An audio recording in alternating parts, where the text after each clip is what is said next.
Okay so थोड़ा सा एक ओवरव्यू 2 मिनट का ले लेते हैं, एक ओवरव्यू ले लेते हैं हाथ घुमा के, दया कुछ गड़बड़ नहीं है, सब सही चल रहा है, ठीक है। तो हमारे पास यहाँ पे यस हमारे पास बैकएंड है, हमारे पास फ्रंट एंड है। This is a front end, front end, front end and this is a backend. Screen दिख रही है ना सबको भाई? Screen is visible? और क्वेरी का रिपीटिशन कर दो, ठीक है मैं कर दे रहा हूँ सब चीज। देखो बैकएंड से डेटा भेजना फ्रंट एंड पे बहुत आसान है। सिंपली आपको बस अपने हैंडलर, जो मैथ कंट्रोलर का जो हैंडलर था ना, जो आपके यूआरएल को हैंडल कर रहा था, वहां पे बस आपको रिटर्न करना है जावा के ऑब्जेक्ट्स। मतलब अगर आप कोई पर्सन का क्लास का ऑब्जेक्ट रिटर्न कर दोगे तो वो जेसन बन जाएगा अपने आप से। लिस्ट रिटर्न कर दोगे तो जेसन बन जाएगा, मैप रिटर्न कर दोगे तो जेसन बन जाएगा। समझ गए? तो बैकएंड से फ्रंट एंड भेजना बहुत ईजी है। अभी आया समझ में? दूसरी चीज, जब अगर आप फ्रंट एंड से बैकएंड पे डेटा भेजना चाह रहे हो, क्योंकि हम यहाँ पे फॉर्म फॉर्म यूज कर सकते हो। Form is basically form use होता है और क्वेरी पैरामीटर्स का यूज करता है एक्चुअली। तो क्वेरी पैरामीटर्स आप यूआरएल में क्वेरी पैरामीटर्स डाल सकते हो। वो क्वेश्चन मार्क वाली चीज याद आई? याद आई भाई? हाँ याद आई क्वेश्चन मार्क वाली चीज? यस। और एक छोटा मोटा टेक्स्ट भेज सकते हो यूआरआई पाथ वेरिएबल के थ्रू भी, पाथ यूआरआई वेरिएबल या यूआरआई पाथ वेरिएबल के भेज सकते हो। लेकिन इन सब में प्रॉब्लम पता क्या है? इन सब में प्रॉब्लम ये है कि ये जो डेटा आप भेज रहे हो वो यूआरएल में विजिबल होता था, मतलब यूआरएल में जाता था डेटा। आपने क्वेरी पैरामीटर भी यूज किया तब भी आपने यहाँ पे ए बी लिख दिया, अब यूआरएल में दिखेगा डेटा। आप सोचो तुम अगर कोई पासवर्ड भेज रहा है तो हो गया भैया लोचा। पासवर्ड भेज रहा है तो भैया यूआरएल में पासवर्ड दिख जाएगा, तो प्रॉब्लम हो जाएगी नहीं हो जाएगी? इसी तरह यहाँ पे भी अगर कोई बंदा आके यहाँ पे पासवर्ड या कोई आईडी ऐसी भेज दिया जो पब्लिक नहीं होनी चाहिए, या मान लो किसी ने क्रेडिट कार्ड की इंफॉर्मेशन भेज दी, अब तो प्रॉब्लम हो गई कि नहीं हो गई? सिक्योरिटी इश्यूज होंगे क्वेरी पैरामीटर्स में। तो इसलिए हमें क्या करना है, वी हैव टू ट्राई, या हमें कुछ ऐसी जगह चाहिए हम डेटा भेज भी दें और हमारा काम भी गड़बड़ ना हो। तो हम ट्राई करेंगे, we will use actually body, request body, जिससे हम क्या कर पाए, जिससे हम लार्ज अमाउंट ऑफ डेटा भी भेज पाए। ठीक है, साथ ही साथ में और क्या हो पाए, हम रिक्वेस्ट बॉडी में डेटा भेजेंगे तो यूआरएल में दिखेगा नहीं, so it's not visible, not oh visible. कितने लोग समझ गए मेरी बात? ये वैसा ही है जैसे ट्रक होता है ना, ट्रक, ट्रक होता है ना, ट्रक, ट्रक के दो हिस्से होते हैं। कितने लोग को पता है ट्रक के दो हिस्से होते हैं? एक जहां ड्राइवर बैठता है और एक पीछे जहां पे क्या होता है, लोड होता है सामान। तो जो जहां पे ड्राइवर बैठता है, यस, जहां पे ड्राइवर बैठता है उसको हेडर पार्ट बोलते हैं। मतलब ऐसा समझो कि हमारा जो रिक्वेस्ट है विच विच विच कंटेन एक्चुअली 2 पार्ट्स। ठीक है। तो मैं बताने की आपको कोशिश करता हूं। ठीक है, ये समझ लो आपका रिक्वेस्ट है, इसके अंदर हमारे पास दो चीजें हैं। ये हमारा हेडर पोर्शन एंड ये पोर्शन है हमारा रिक्वेस्ट की बॉडी पोर्शन। ठीक है। अगर आप डेटा यहां रखते हो तो ये डेटा सिक्योर होगा, क्योंकि बॉडी ट्रॉली में डेटा रख करके और ताला वाला लगा दिया जाता है। याद करो, कभी देखे हो गन्ना वन्ना डालते हैं तो पूरा कस के बांध देते हैं, और भूसा वूसा भरते हैं पूरा सील पैक कर देते हैं। समझे? कंटेनर होता है। तो ये डेटा सिक्योर है एंड ये उसी पर्पस के लिए बना हुआ है। ठीक है। लेकिन अगर हेडर में रख दिया, मान लो यहाँ ड्राइवर बैठा है, ड्राइव कर रहा है, और हेडर के पास इंफॉर्मेशन होती है कि ये रिक्वेस्ट, ये एक्चुअली रिक्वेस्ट को कहाँ जाना है, ये सारी इंफॉर्मेशन होती है। ठीक है, हेड पार्ट में अब आपने डेटा भी यहीं पे डाल दिया, तब तो प्रॉब्लम हो जाएगी ना। पहली चीज तो कम डेटा आ पाएगा, ज्यादा डेटा नहीं आ पाएगा। दूसरी चीज, इसमें इतनी सिक्योरिटी भी नहीं रहेगी जितनी सिक्योरिटी आपके बॉडी में या रिक्वेस्ट के बॉडी में डेटा स्टोर करने की रहेगी। कितने लोग समझ गए मेरी बात भाई? तो इस तरह से हम चीजों को समझ सकते हैं। ठीक है। तो इसीलिए हम कोशिश करेंगे कि सीखेंगे कैसे हम अपने रिक्वेस्ट या क्लाइंट हेडर के, अपने रिक्वेस्ट के हेडर में ना डेटा भेज करके रिक्वेस्ट के बॉडी में कैसे डेटा भेजे, और कितना आसान होगा हमें डेटा को यहां से यहां तक भेजना। ये चीज हमें सीखना है। तो हमें फोकस करना है, what we have to focus it on. बताओ भाई, हमें फोकस करना है कि हम कैसे ये 3 चीज करें, और बाकी 2 चीज तो हम लोग ने पढ़ ही लिया था। करें भाई? बोलो। ठीक है, चलो। तो आप सब लोग ध्यान से देखिएगा स्क्रीन पे, और स्क्रीन पे सब लोग फोकस करिएगा, पक्का? और मैं आपको समझाता हूं, सेम वैसे ही करिएगा। ठीक है। So I am going to send data. चलो, तो यहां पे आ जाओ। हम लोगों ने मैंने कोड को कमिट कर दिया था, तो हम लोग यहाँ पे एक एग्जांपल बनाएंगे। लेट्स सपोज कि हमारे पास यहाँ पे एक और एग्जांपल है। अच्छा, जो एग्जांपल्स मैं बना रहा हूँ उनको मैं डाल दे रहा हूँ एक पैकेज एग्जांपल बना के। ये यूजर आई थिंक स्टूडेंट वाला एग्जांपल ही था, तो इसको मैं एग्जांपल में डाल दूंगा, ठीक है। और हम लोग ने पेलोड भी बनाया था, आई थिंक पेलोड में भी कुछ एग्जांपल बनाए थे। तो एक फोल्डर बनाऊंगा एग्जांपल नाम से, मतलब एग्जांपल वाला, हमें प्रोजेक्ट से कोई मतलब नहीं है, ठीक है। तो आई थिंक स्टूडेंट भी हमारा एग्जांपल ही था समझने के लिए। और हमारे पास और क्या था, हमारे पास डिपार्टमेंट भी एग्जांपल ही था समझने के लिए। और सब्जेक्ट भी अभी के लिए तो एग्जांपल ही है। और डमी डेटा जनरेटर भी एग्जांपल ही था, समझ गए। तो जो एग्जांपल होगा मतलब वो सिर्फ समझने के लिए कॉन्सेप्ट, तो यहाँ भी हम समझने के लिए कॉन्सेप्ट बनाने जा रहे हैं। देखो, I am going to create one controller जिसका नाम आप कुछ भी रख दो, जैसे फॉर एग्जांपल हमने कहा और सेव डेटा या लॉगिन कंट्रोलर या ऑथ कंट्रोलर। अब मैं ऐसा यूज कर रहा हूं जैसे आपको थोड़ा सा फील आए कि आप प्रोजेक्ट बना रहे हो, ठीक है। Auth controller, this controller is actually responsible for, ठीक है। अभी अब रोशन समझो जो मैं समझा रहा हूँ, ठीक है। आप समझो बात को, मैं फॉर्म भी बता दूंगा, जो सबसे इंपॉर्टेंट है वो मैं पढ़ा रहा हूँ, ठीक है। रोशन, फॉर्म से डेटा कैसे लेते हैं वो मैं बता दूंगा, ठीक है, कोई इशू नहीं, वो बहुत छोटी चीज है। तो यहाँ पे हम कहेंगे rest controller, request mapping, this is auth. अब जिसको समझ में नहीं आया ऑथ क्या है, auth is basically authentication controller. इसके पास मेथड होंगे जैसे लॉगिन का, लॉगिन करते हो ना प्रोजेक्ट में, रजिस्टर का या साइन अप का, पक्का ये सारी चीज करते हो ना, तो वो सारे मेथड्स होंगे। तो एक बना लेते हैं लॉगिन के लिए, पब्लिक। अभी मुझे नहीं पता क्या रिटर्न करना है, तो वॉइड लॉगिन, जावा का सिंपल मेथड है। साइन अप के लिए भी एक मेथड बनाते हैं, public void sign up. Sign up में हमें यूजर का डेटा चाहिए, आप देखते रहो, बिल्कुल बिल्कुल अक्षर, आप देखते रहो। साइन अप में हमें यूजर का डेटा चाहिए, मतलब हमें क्लाइंट अपने रिक्वेस्ट में डेटा देगा कि भैया ये यूजर का नाम है, यूजर का पासवर्ड है, यूजर की ये चीजें हैं। कितने लोग समझ गए मेरी बात। तो क्लाइंट यहाँ पे रिक्वेस्ट में डेटा देगा, that means we have to accept the data. अब हमारे पास है वही तरीका कि हम यहाँ पे यूज कर लें रिक्वेस्ट मैपिंग। एंड हम अगेन दो तरीका तो हमने पहले बताया था, आप क्या कर सकते हो, साइन अप एक URL बना लो, साइन अप, साइन अप। और यहाँ पे आप URI में वेरिएबल डेटा ले सकते हो, आप क्वेरी पैरामीटर्स ले सकते हो, बट सिंपल वही तरीका, वही दिक्कत आएगी कि सिक्योरिटी रीजंस की वजह से एक दो वेरिएबल होते पब्लिकली, हम उनको एक्सपोज कर सकते थे, तो उन वेरिएबल्स को हम लोग यूज करते क्वेरी पैरामीटर्स, या फिर हम यूज करते वैराई पाथ वेरिएबल। बस हमें यहाँ पे बहुत सारा डेटा चाहिए होगा ना, यूजर का नाम, पासवर्ड, एड्रेस, बहुत सारी चीज चाहिए होंगी, ठीक है। तो उसके लिए मैं क्या करूंगा, बस आप देखते जाओ। हम यहाँ पे हम जो डेटा यूजर भेजेगा ना, वो डेटा भेजेगा एज अ जेसन डेटा, ठीक है, as a JSON data user भेजेगा। अब जेसन को कैसे पार्स करना है, I am going to tell you everything, everything, ठीक है। तो यहां से जाएगा क्या, यहां से जाएगा जेसन, जेसन रिक्वेस्ट बॉडी में जेसन जाएगा, बस आप समझते जाओ कैसे। देखो, मेन चीज यहां पे आप यूज करोगे क्या, आप यूज करोगे रिक्वेस्ट बॉडी, क्योंकि डेटा बॉडी में आ रहा है। अभी मैंने वही चीज समझाया कि ट्रक के बॉडी में डेटा आ रहा होगा, कितने लोग समझ गए मेरी बात। तो इसीलिए हमने यूज किया @request बॉडी, आया समझ में, क्योंकि डेटा रिक्वेस्ट बॉडी में आ रहा है, so we want to extract the data from the request body. और ये जो एनोटेशन है ये वही काम करेगा, रिक्वेस्ट बॉडी एनोटेशन वही काम करेगा, डेटा को एक्सट्रैक्ट करेगा और मैप करेगा। कैसे मैप करेगा तो मैं दिखाता हूं आपको, ठीक है। सोर्सेज डाउनलोड के लिए डॉक्यूमेंटेशन यूज करिए। Annotation indicating the method parameter should be bound to the body of the web request, मतलब इसका मतलब है जो आपने पैरामीटर लिखा है वो रिक्वेस्ट के बॉडी से बाउंड होगा, ये इंश्योर करेगा ये एनोटेशन। अब आप करे ये करिएगा, पहले हम लोग प्रैक्टिकल समझ लेते हैं, फिर और थोड़ा इसका डिटेल में जाएंगे।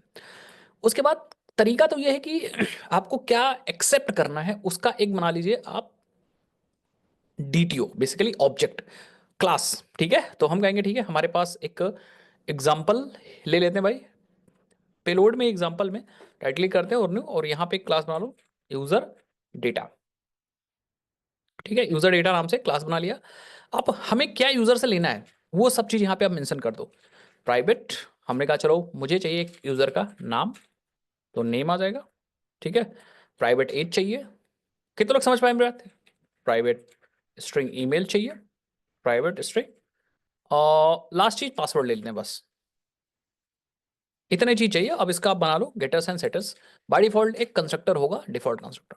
और अब आप यहाँ पे आओ और रिक्वेस्ट बॉडी के बाद आप वही वेरिएबल डिक्लेयर कर दीजिए user data, user data, user data. कितने लोग इतना समझ गए? That means we want this object, हमें इस ऑब्जेक्ट में वैल्यू चाहिए, इस वेरिएबल के अंदर एक ऑब्जेक्ट चाहिए। और रिक्वेस्ट बॉडी क्या करेगा, जो रिक्वेस्ट में डेटा आ रहा होगा, रिक्वेस्ट के बॉडी में डेटा आ रहा होगा, उसको इससे बाइंड कर देगा।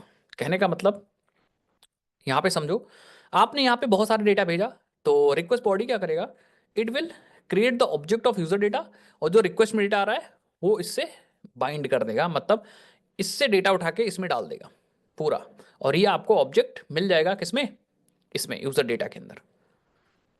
कितने लोग समझ गए मेरी बात? यस, इट विल डीसीरियलाइज, वही चीज है, इट विल डीसीरियलाइज। ठीक है, वो जेसन को अब ऑब्जेक्ट में कन्वर्ट कर देगा, जैसे उल्टा हो रहा था ना जब हम भेज रहे थे।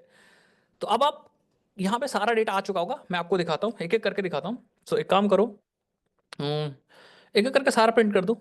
ठीक है, कुछ चीजें और बता रहा हूँ आपको। ठीक है, जैसे फॉर एग्जाम्पल, हाँ, प्रिंट डायरेक्ट मत किया करो। अभी तक मैं डायरेक्टली प्रिंट कर दे रहा हूँ, बट क्योंकि मैं चीजें सिखा रहा हूँ आपको, सिखा रहा हूँ चीजें, ठीक है, मैं आपको चीजें सिखा रहा हूँ, तो आपको लॉग्स यूज कर रहे हैं, यस अक्षांश। सो मैं धीरे धीरे चीजें इंट्रोड्यूस कर रहा हूँ आपसे। जैसे मैंने आपको यूनिट टेस्टिंग इंट्रोड्यूस कराई थी, याद करो। अभी मैं लॉग्स इंट्रोड्यूस करा रहा हूँ, फिर मैं मॉकिटो का भी बीच में इंट्रोड्यूस कराऊंगा, तो कवर सब हो जाएगा। ठीक है, लॉग, अब लॉग और सिस्टम डॉट प्रिंटलन में अंतर क्या है? ठीक है, आप कहोगे एसआउट मैंने कर दिया user data dot get name. अगर आपने ये एसआउट किया तो this sout will print the message to the console. ठीक है, ये मैसेज कंसोल पे ही जाएगा। कितने लोग समझ गए मेरी बात? इसको आप चेंज नहीं कर सकते, लेकिन जब आपका प्रोजेक्ट डिप्लॉय होता है तो वहां पे कंसोल अवेलेबल ही नहीं होता है। ठीक है, मतलब वहां पे कंसोल नहीं अवेलेबल होता है, वो बैकग्राउंड में चल रहा होता है आपका एप्लीकेशन, जब आपका प्रोडक्शन में एप्लीकेशन जाता है। कितने लोग समझ गए मेरी बात?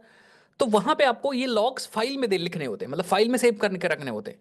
अब आपने एसआउट कर रखा है तो आप चेंज ही नहीं कर पाओगे फाइल, आया समझ में? So we want extra feature for the consoling या for the logging, so that हम जब चाहें तब फाइल में अपलोड कर दें, डेटा अपना कंसोल कर दें, जब चाहें तब हम कंसोल पे कर दें। कितने लोग समझ पाए मेरी बात? So that's why we need a control over our logging system. कितने लोग समझ गए मेरी बात? ठीक है, फिर से समझो अगर नहीं समझ में आया, सो लेट्स अंडरस्टैंड अगेन। ठीक है, हम्म, जब आप एस आउट करते हो तो ये क्या करता है, it will print on console. ये तो समझ में आया आपको, it will print on console, ये हमेशा कंसोल पे ही प्रिंट करेगा हमेशा। ठीक है, लेकिन हमें चाहिए more control, so that we can print on console, so that we can print on,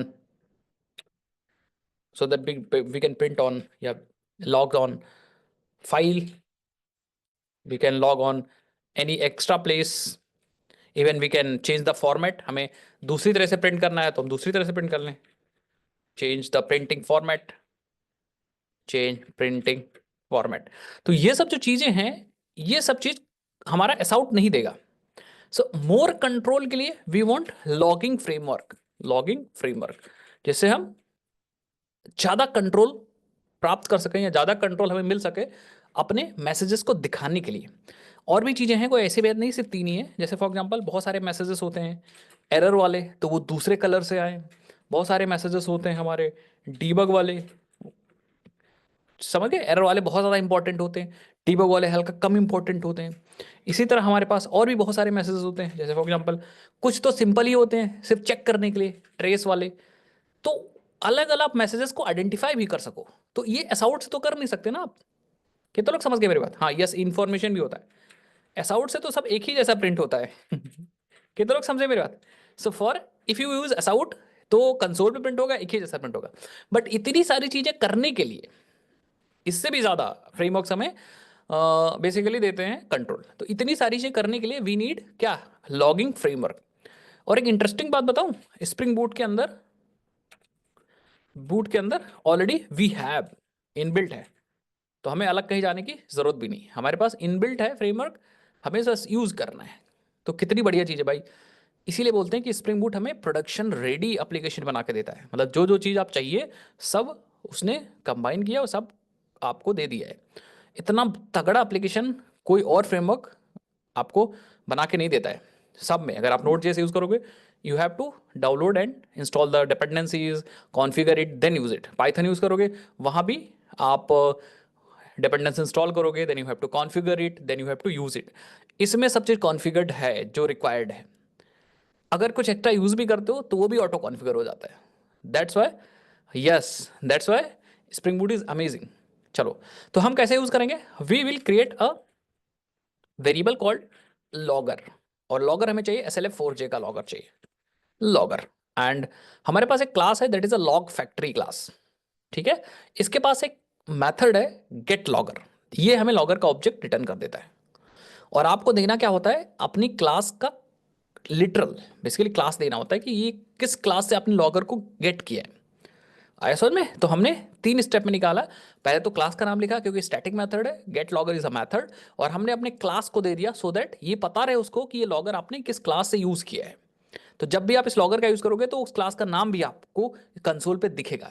तो आसान हो जाएगा कि ये मैसेज कहां से आया है। कितने लोग समझ गए मेरी बात, बोलो। ठीक है। हाँ, तो अब यूज कैसे करना है, इतना आपने क्या किया, इतनी हेल्प से आपने लॉगर को डिक्लेयर कर दिया, डिक्लेयर कर दिया, और ऑब्जेक्ट गेट कर लिया। अब आपको बस यूज कर रहे हैं, कैसे यूज करेंगे लेट्स सी। तो अब मैसेज में इससे नहीं दूंगा, I will provide logger dot info. देखो इन्फो, तो इन्फो मतलब हम एक इंफॉर्मेशन बस प्रिंट करना है। आपको कि सर अगर एरर होगा तो आप एरर भी प्रिंट कर सकते हो भाई। देखो आप यहाँ पे एरर वाला भी मैसेज है, आपके पास डीबग भी है, आपके पास इन्फो मैंने दिखाई दिया, आपके पास ट्रेस भी है। कितने लोग समझ गए मेरी बात। तो डिपेंडिंग अपॉन योर मैसेज की कितना इंपॉर्टेंट है मैसेज, आप इन मेथड्स का यूज करो। जैसे मैं बोलूं कि भाई अभी तो हमारे पास सिर्फ प्रिंट करना है ना, कोई एरर थोड़ी ना है, तो हम यहाँ पे इन्फो लगा देंगे और अपना मैसेज प्रिंट करेंगे। कैसे, हम लिखेंगे यूजर का नेम क्या है, यूजर नेम क्या है। एंड यस, सबसे बढ़िया चीज है इसमें, और भी फीचर्स हैं। देखो हमने लिखा यूजर नेम, फिर कोलन, और फिर कर्ली ब्रेसेस क्लोज, ओपन किया क्लोज किया, और फिर कॉमा लगा के अपना वेरिएबल लिख दिया। अब होगा क्या, ये जो इन्फो मेथड है it will take this value and put inside the placeholder, इस क्वेश्चन मार्क की जगह वो पुट कर देगा। कितने लोग समझ गए मेरी बात। मतलब कहने का मतलब, ये वैल्यू यहां से उठ के इसके अंदर चली आएगी, यहां पे। आया समझ में। हाँ, अगर एक और ब्रैकेट होता तो दूसरी वाली वैल्यू आती उस ब्रैकेट के पास। तो ऐसे करके हमें ध्यान देना है। मैं करके दिखाता हूँ, एक बार करके दिखाता हूँ। सपोज एक ब्रैकेट आपके पास और है, ठीक है, तो आपके पास यहाँ पे एक और वेरिएबल ऐसे होना चाहिए। अब होगा क्या, ये वाली जो डेटा का जो नाम होगा वो तो पहले वाले के पास चला जाएगा, और जो ये चीज है 34 वो दूसरे वाले ब्रैकेट के पास चली जाएगी। तो इसको बोलते हैं प्लेस होल्डर। समझ पा रहे हो तुम लोग कि नहीं समझ पा रहे हो मैं क्या समझा रहा हूँ। ये होता है लॉगिंग, आप ऐसे ही लॉग करोगे। हम्म, समझ पा रहे हो भाई। हम्म, तो ये आसान है, बार बार आपको कॉन्केटेनेशन भी नहीं करना। अब यहाँ आओ, फिर से लॉगर डॉट इन्फो, पासवर्ड भी प्रिंट कर दूं। 34 तो मैंने ऐसे ही दिखाने के लिए प्रिंट किया था, जस्ट रिमूव इट।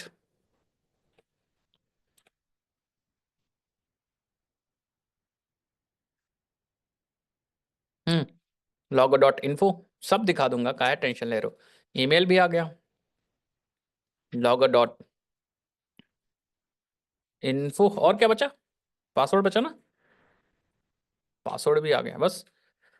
उसके बाद क्योंकि ये कंट्रोलर है ना, ये तो हैंडलर है ना, मतलब इसको कुछ रिटर्न भी करना है, ठीक है। तो आप यहाँ पे प्रिंट कर सकते हो, और we got the data, we got data, और हम कहेंगे इसका जो रिटर्न टाइप कर देते हैं स्ट्रिंग।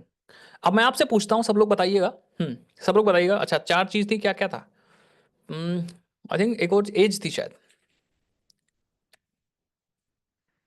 एज थी, ठीक है, एज थी। अब आप लोग बताइएगा, ये रिटर्न क्लाइंट को क्या मिलेगा, क्लाइंट को क्या मिलेगा, व्हाट विल क्लाइंट गेट। अगर वो रिक्वेस्ट करता है इसको, साइन अप को, तो वो तो डेटा देगा हमें, इसका डेटा देगा और उसको मिलेगा वी गॉट दैट, यस। और कंसोल पे क्या प्रिंट होगा, ये इंफॉर्मेशन प्रिंट होगी। बिल्कुल सही चांस, बिल्कुल स्वरूप, 101%। ठीक है। अब इसको टेस्ट करते हैं, तो हम इसको रन कर दें नाउ। अब एक चीज मैं आपको और बताऊंगा, यहाँ पे HTML ना हम दे रहे हैं क्लाइंट को, ना ले रहे हैं, ये तो सब लोग समझ पाए मेरी बात। We are not returning the HTML और नॉट गेटिंग द HTML। तो यहाँ पे ब्राउजर का इस्तेमाल ही नहीं करना हमें, हम जेसन ही दे रहे हैं, जेसन ही हमें मिल भी रहा है, या फिर स्ट्रिंग मिल रहा है, या इंटीजर मिल रहा है, मतलब HTML नहीं मिल रहा है। तो हमें बार बार क्लाइंट यूज करने की जरूरत ही नहीं, ब्राउजर को क्लाइंट यूज करने की जरूरत नहीं। जैसे फॉर एग्जांपल मान लो अक्षांश ऑलराउंडर है, बॉलिंग बैटिंग दोनों कर लेते हैं, बट हमें लगा कि यार हमें सिर्फ बैटिंग की ही जरूरत है, सिर्फ वी नीड अ बैटिंग, बस हमें बॉलिंग की जरूरत ही नहीं है। तो अक्षांश को मैं क्यों लूंगा भाई बताओ, हम किसी अक्षांश को ड्रॉप करेंगे, रोहित शर्मा को ले लेंगे, ऐसा होगा कि नहीं, बोलो भाई, ऐसा हो सकता है कि नहीं हो सकता। ठीक है। तो हम अक्षांश को ड्रॉप करेंगे, रोहित शर्मा को ले लेंगे, मतलब हम बैटिंग वाले को प्रेफरेंस ज्यादा देंगे। इसी तरह यहां भी है, हम ब्राउजर को क्लाइंट नहीं अब लेंगे, समझे मेरी बात, क्योंकि वहां पे HTML का खेला ही नहीं है हमारे साथ, हम सारा काम जेसन से कर रहे हैं। कभी भी अगर HTML भेजना होगा और दिखाना है, तब हमें ब्राउजर की जरूरत पड़ती है। तो इसीलिए we need one software, that is a Postman. तो सब लोग अपने कंप्यूटर के अंदर पोस्टमैन डाउनलोड सर्च करोगे, और यहां पे जाओगे, डाउनलोड पोस्टमैन क्लिक कर लोगे, एंड यहां पे अपने सिस्टम के लिए इंस्टॉल करोगे, सिस्टम के लिए इंस्टॉल करिएगा, मतलब मैक है तो मैक, विंडोज है तो विंडोज। ठीक है, yes. Try with the web version भी आई थिंक ट्राई कर सकते हो, बट यही है कि फिर वो होस्टेड होना चाहिए, तो हमारा अभी लोकल चलेगा। कितने लोग डाउनलोड कर लोगे, जैसे आप इस पर क्लिक करोगे, you will just get the EXE file, अगर आप विंडोज के अंदर हो, आप नेक्स्ट नेक्स्ट करके इंस्टॉल कर लीजिए, एज सिंपल एज दैट। ठीक है, परफेक्ट। अब आपको होगी सर कोई और सॉफ्टवेयर है क्या, ठीक है, कोई और प्लेयर तो खिला सकते हैं। अगर पोस्टमैन हमारे लिए रोहित शर्मा है, तो कोई KL राहुल भी तो होगा, है, समझे। हाँ, तो आपके पास थंडर क्लाइंट भी है, N नंबर ऑफ क्लाइंट्स हैं, ठीक है, जो भी रिक्वेस्ट कर दे वही क्लाइंट होता है। तो हमारे पास N नंबर ऑफ क्लाइंट है, थंडर क्लाइंट यूज कर लो, जो चाहो वो यूज कर लो, बट हम पोस्टमैन यूज करेंगे, क्योंकि ये इंडस्ट्री स्टैंडर्ड होता है। आप कंपनी में जाओगे तो आपको मोस्टली चांसेस है कि इसी पे काम करना पड़ेगा, सो दैट्स वाई। ठीक है, चलो। तो जब आप इसको इंस्टॉल कर लोगे, तो आपके पास कुछ ऐसा सॉफ्टवेयर आ जाएगा, पोस्टमैन, ये रहा पोस्टमैन। ठीक है, और आपको स्टार्टिंग में ये सब नहीं मिलेगा, तो मैं इसको सब हटा देता हूँ, हटा देता हूँ।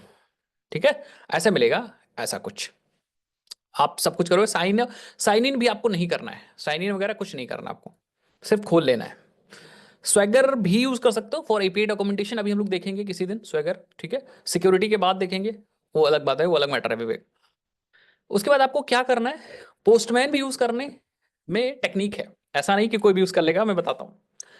आपको चीजें ऑर्गेनाइज करके करनी है, आपको कलेक्शन पे क्लिक करना है, and just you have to create a new collection. आपको यहाँ पे जाना है, एंड आपको यहाँ पे एक ब्लैंक कलेक्शन बनाना है, जिसका नाम दे देना है अपना जो प्रोजेक्ट आप बना रहे हो। ठीक है, तो हम कहेंगे yes it is a Java backend 2024, ये हमारा कोड है, बैच कोड है, दैट मीन्स जितने भी API रिक्वेस्ट करेंगे हम इसी बैच के, इसी फोल्डर के अंदर करेंगे।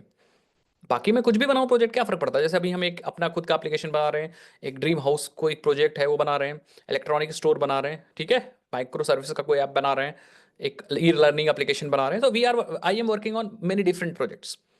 ठीक है, बट हम जब आपको पढ़ाएंगे, so we will use this app. कितने लोग समझ गए मेरी बात, पक्का ना, यस, तभी तो मजा आएगा। खिचड़ी पका देंगे तो अच्छा नहीं लगेगा, हमें चाहिए मंडे को पनीर, ट्यूसडे को वेज कबाब, ये वो, समझे। ठीक है, आया समझे, यस, तभी मजा आएगा। अब क्या करना है, अब इसके अंदर भी आप फोल्डर बना सकते हो, जैसे अगर आप MVC सीख रहे हो, या जैसे अभी हम प्रोजेक्ट सब स्ट्रिंग फूडी पे कर रहे हैं, तो आप यहाँ पे राइट क्लिक करो और यहाँ पे एक फोल्डर बना लो, that folder is sub string foodie. कितने लोग समझ गए। अब इसके अंदर भी रिक्वेस्ट ऐड करना है, कोई दिक्कत वाली बात नहीं, मजा आया। अब जैसे MVC कर रहे हो या MVC की कुछ टेस्टिंग कर रहे हो, तो आप यहाँ पे क्लिक कर लो, एंड यहाँ पे बूट MVC, इससे आपका प्रोजेक्ट ऑर्गेनाइज्ड रहेगा, और कभी देखोगे एकदम सुंदर लगेगा। ठीक है, अब हम MVC सीख रहे हैं ना, तो हम MVC पे राइट क्लिक करेंगे और यहाँ पे एक रिक्वेस्ट को ऐड करेंगे, ऐड रिक्वेस्ट। अब रिक्वेस्ट का नाम आप दे दो यहाँ पे, ठीक है, आप इस पे भी राइट क्लिक करके नाम को चेंज कर सकते हो या इस 3 डॉट पे क्लिक करके रीनेम कर सकते हो। ये हम क्या कर रहे हैं, we are sending data to server, data to server या जेसन डेटा टू सर्वर। तो हमने उस रिक्वेस्ट का नाम ही दे दिया यहाँ पे, जिससे हमें पता चलेगा ना कि ये रिक्वेस्ट किसके लिए, डेटा सेंड करने के लिए अपने सर्वर पे। आया समझ में? अब आप यहाँ पे आपको यूआरएल लिखना है, किसका यूआरएल लिखना है, जिस यूआरएल पे डेटा को भेजना है, तो अपने सर्वर का यूआरएल लिखना। तो मैं कहूँगा http colon slash slash local host colon 8080 slash controller का क्या था, ऑथ, मेथड क्या था, साइन अप। इतना आसानी से पढ़ा रहा हूं भाई, सब लोग कर लीजिएगा ठीक है।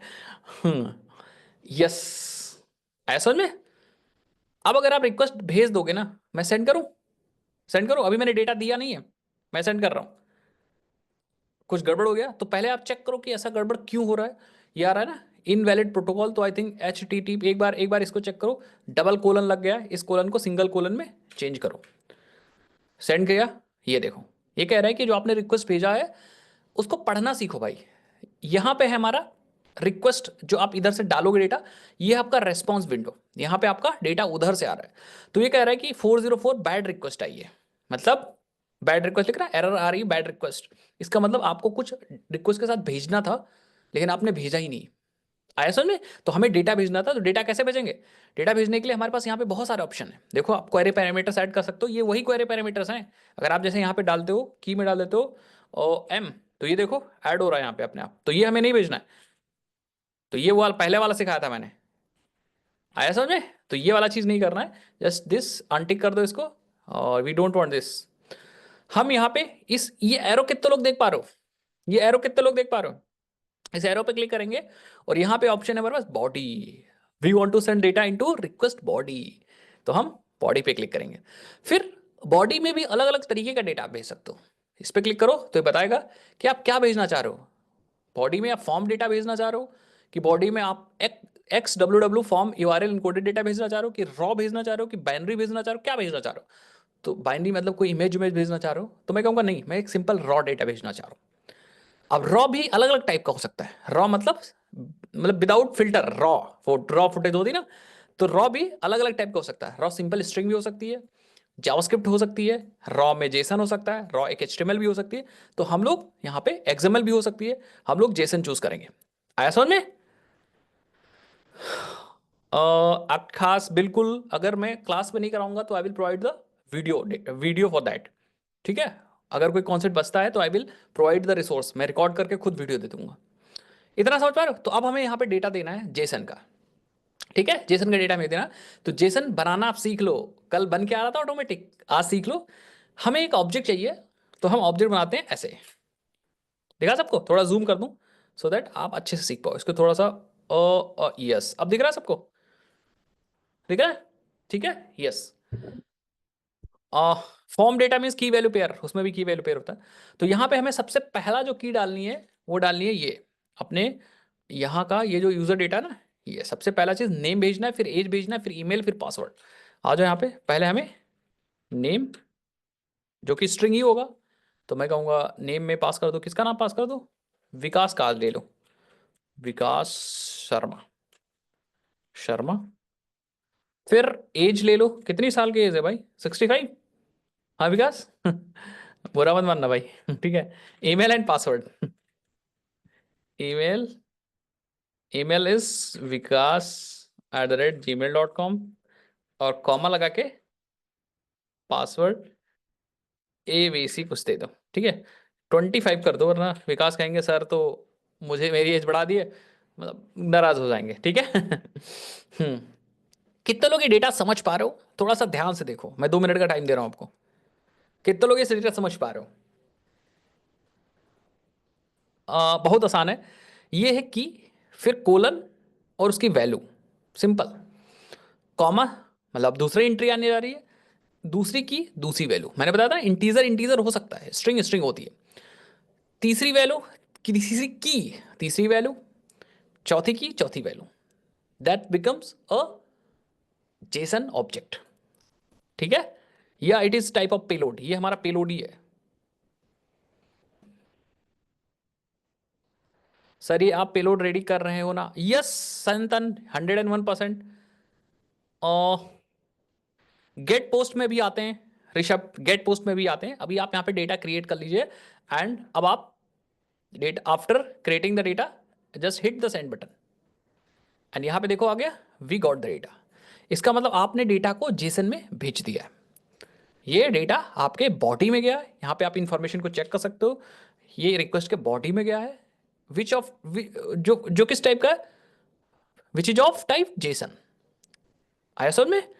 और हमें रेस्पॉन्स में ये मिल रहा है। So this is a request window, ये रिक्वेस्ट विंडो है, और इधर वाली हमारी रेस्पॉन्स विंडो है, ठीक है। और यहाँ पे स्टेटस कोड आया है 200, मतलब ओके है। ये होता है रेस्पॉन्स स्टेटस, मतलब जब भी कोई उधर से रेस्पॉन्स आता है तो ये बताता है कि 200 है, मतलब ग्रीन है, ओके। और आपको जो रिजल्ट मिला है, result that is a we got the data. ये प्रिटी मतलब सुंदर करके दिखा रहा है। रॉ मतलब रॉ डेटा, प्रीव्यू मतलब ऐसा है, विजुअलाइज मतलब ऐसा कुछ। कितने लोग समझ गए मेरी बात? अब चलते हैं अपने बैकएंड पे, देखते हैं क्या हुआ है यहाँ पे। तो बैकएंड पे ऑब्वियस सी बात डेटा आया होगा यहाँ पे, एंड जैसा हमने सीखा है कॉन्सेप्ट, जैसा हमने सीखा है क्या, कि डेटा आया होगा, एंड ये रिक्वेस्ट बॉडी एनोटेशन ने क्या किया होगा, this annotation has done all the things, it will map the request body data to this very this type. तो वो अपने आप से ये वहां से डेटा निकाला होगा, और इस ऑब्जेक्ट में उसने पुट कर दिया होगा, बेसिकली उसने डीसीरियलाइज कर दिया होगा। तो सारा डेटा हमें इस ऑब्जेक्ट के अंदर मिल गया होगा, तो हमें कंसोल पे दिखना चाहिए डेटा। सो लेट्स सी, हाँ लेट्स सी, आ जाओ कंसोल पे देखो। ये किसी को दिख रहा है डेटा? मैं सेलेक्ट किया हूँ, user name is a Vikas Sharma, password is a 1232, email is a this, email as is this. इतना आसान है डेटा को रिसीव करना, ठीक है। अब एक दो चीज और देखो, क्योंकि हमने लॉगर यूज किया है, तो यहां पे देखो आपको ये भी पता चल रहा है कि ये लॉग किस क्लास से आ रहा है। मतलब if there are multiple logs, तो आप आइडेंटिफाई कर सकते हो कि ये किस क्लास से लॉग आया है। इवन दिस नॉट एंड, अभी देखो ये आप देख सकते हो, this is a warning type, this is info not warning, this is a info. आया समझ में? Even it's also printing the process ID, जिस प्रोसेस या जो प्रोसेस आपका चल रहा है उसका आईडी भी आपको मिल रहा है। Even this is also printing the date and time, कि ये लॉग कब आया है। So this is a what, this is actually logging facility by Spring Boot. Sir अगर लाइन नंबर चाहिए इसका, तो लाइन, विच लाइन नंबर? ठीक है। अब इससे फायदा है कि मान लो आपके पास बहुत सारी चीजें हैं, तो आप यहाँ पे कंट्रोल F करो, और यहाँ पे आप देख लो ऑथ कंट्रोलर से कौन आया, आप डायरेक्टली सर्च कर लो। तो आप सर्च कर सकते हो, आई थिंक यहाँ पे आप बेसिकली क्लास सर्च भी कर सकते हो, फिल्टर कर सकते हो अलग अलग टाइप से, एंड बहुत सारे फैसिलिटीज है इसमें भाई, ठीक है। तो ऑथ कंट्रोलर आपको मिल जाएगा कहीं ना कहीं इसमें, अदरवाइज डेटा भी तो आप सर्च कर सकते हो, ठीक है। बेसिकली पहचान सकते हो, इतना कुछ हार्ड फास्ट नहीं, फिल्टर भी कर सकते हो। देखो यहाँ पे anywhere, in comment, in string literal comments, everything you can filter it out, and बहुत सारी चीज़ें भाई यहाँ पे, न्यू लाइन, ठीक है। एक एल आई थिंक ज़्यादा लग गया, यस, ठीक है। तो आप देखो ये मैच हो रहा है, तीन चार चीज मैच हो रही है, चार मैच आपको मिल रहे हैं, एंड ये पांच मैच मिल रहे हैं, आप एक एक करके जा सकते हो। पहला यहाँ मिला था, फिर यहाँ मिला, फिर यहाँ मिला, फिर यहाँ मिला। तो ये है फायदा, ठीक है। कितने लोग समझ पाए कि how to send the data, how to send the data? कितने लोग कहानी समझ पाए, फिर मैं बताता हूं। अब आप लोग के टेस्ट की बारी आ गई, टेस्ट की बारी आ गई। हाँ, हमें क्वेश्चन पूछता हूं, देखते हैं कितने लोग बता पाते हैं, ठीक है। यहां मैंने ऑब्जेक्ट भेजा, कैन बी सेंड, या can be send this array, क्या हम यहाँ पे एरे भेज सकते हैं?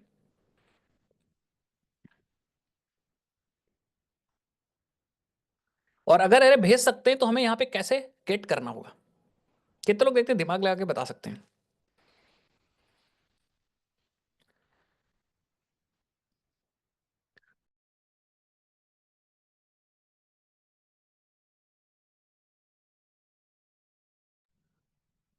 कमल ने कहा यस लिस्ट, एग्जैक्टली, ठीक है। हाँ बिल्कुल। आपको ध्यान क्या देना है? हाँ, आपको ध्यान क्या देना है पता है, समझना क्या है, बात को समझो। आपको समझना ये है कि ये डेटा जो आ रहा है वो किस टाइप का डेटा है। वो जो था वो यूजर का ऑब्जेक्ट था, इसीलिए मैंने यहां पे यूज किया था यूजर डेटा। ये सारी इंफॉर्मेशन उसके पास थी। आया समझ में? अगर वो लिस्ट होगा, ये देखो लिस्ट ऑफ स्ट्रिंग है, तो यहां पे आप यूज करोगे लिस्ट ऑफ स्ट्रिंग। कितने लोग समझ गए मेरी बात? तो वो डेटा लिस्ट में आ जाएगा ऑटोमेटिक। तो आपको टाइप मैच कराना है, मतलब गुण मैच कराने तभी शादी हो पाएगी भाई। समझे मेरी बात? हाँ, गुण मैच कराना है। क्या समझे? अगर लिस्ट आ रही है तो आपको यहां पे लिस्ट ही यूज करना है। पक्का? हम्म। लिस्ट में भी अंदर ऑब्जेक्ट्स बने अगर लिस्ट में स्ट्रिंग है तो लिस्ट ऑफ स्ट्रिंग यूज कर लो। बहुत सारे लिस्ट में डेटा आ रहे हैं तो आप list of that type, user type list के यूजर के लिस्ट आ रहे हैं तो you list of user use कर लेना। चलो आगे बढ़ते हैं, आगे बढ़ते हैं। अभी मैं करके दिखा रहा हूं, टेंशन मत लो। कभी कभी ऐसा होता है कि हमें पता ही नहीं होता डेटा किस टाइप का आ रहा है। देखो देखते जाओ, यहाँ पे हमने कहा रिक्वेस्ट, रिक्वेस्ट बॉडी, मैं सारी चीज दिखाता हूँ, आप धीरे धीरे समझो। हमने कहा चलो एक यूआरएल बनाते हैं, लॉगिन। और हमें यहाँ पता ही नहीं कि डेटा किस टाइप का आ रहा है, लेकिन सबसे पहले मैं लिस्ट भेज के देखता हूँ। तो मैं कहूँगा request body, request body and एक लिस्ट भेज दो of string type, of string type. और ये है लिस्ट, ये है लिस्ट। और सिंपली मैं क्या करता हूँ, इस लिस्ट को प्रिंट कर दो या लॉग कर दो, लॉगर डॉट डॉट इन्फो। और हमने कर दिया अपनी लिस्ट को प्रिंट, लिस्ट को लिस्ट प्रिंट कर दिया। और यहाँ पे मैंने सिंपली क्या बोल दिया, उसी लिस्ट को रिटर्न भी कर दो। ऐसा भी तो कर सकते हैं, we can return same list, हम सेम लिस्ट को रिटर्न भी कर सकते हैं। ठीक है। और हमें यहाँ भी चेंज करना होगा, लिस्ट ऑफ स्ट्रिंग करना पड़ेगा। Just return, just use reload this. आप एक बार रीलोड कर लो और मैं बता दूं। ठीक है। एंड हम लोग क्या करते हैं, अपने कलेक्शन में आते हैं अगेन, और इसी को हम कॉपी कर लेते हैं, एक और बना देते हैं, डुप्लीकेट कर लो, ये रहा।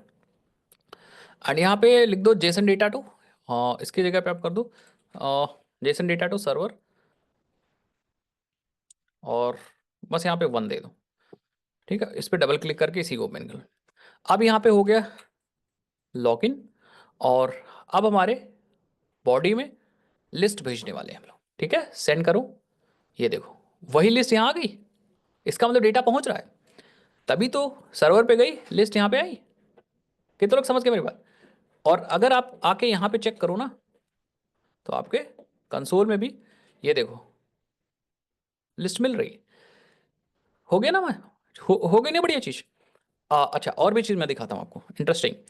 कभी कभी ऐसा है, जैसे फॉर एग्जांपल आपको पता ही नहीं किस टाइप का डेटा आ रहा है। जैसे फॉर एग्जांपल लॉगिन की रिक्वेस्ट है, तो यूजर नेम या ईमेल आ रहा होगा, ईमेल आ रहा है abc@gmail.com, और पासवर्ड आ रहा है एबीसी। और आपको पता ही नहीं किस टाइप का डेटा है। ठीक है, आपने सेंड कर दिया, एरर आ गई, ये कह रहा है बैड रिक्वेस्ट। भैया रिक्वेस्ट गंदी है।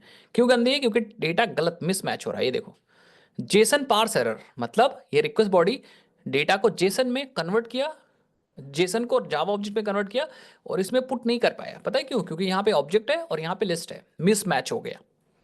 देखो HTTP message not readable exception.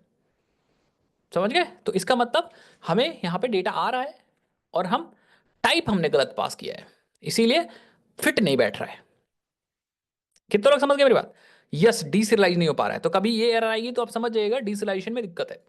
हाँ, तो अब हमें क्या करना है, या तो हमें पता हो कि एक ऑब्जेक्ट है जिसके अंदर ईमेल है, पासवर्ड है, तो हम क्या करेंगे, हम एक ऑब्जेक्ट क्रिएट कर लेंगे। सबसे बढ़िया तरीका, आप यहाँ पे आओ, just create one class that is a login request.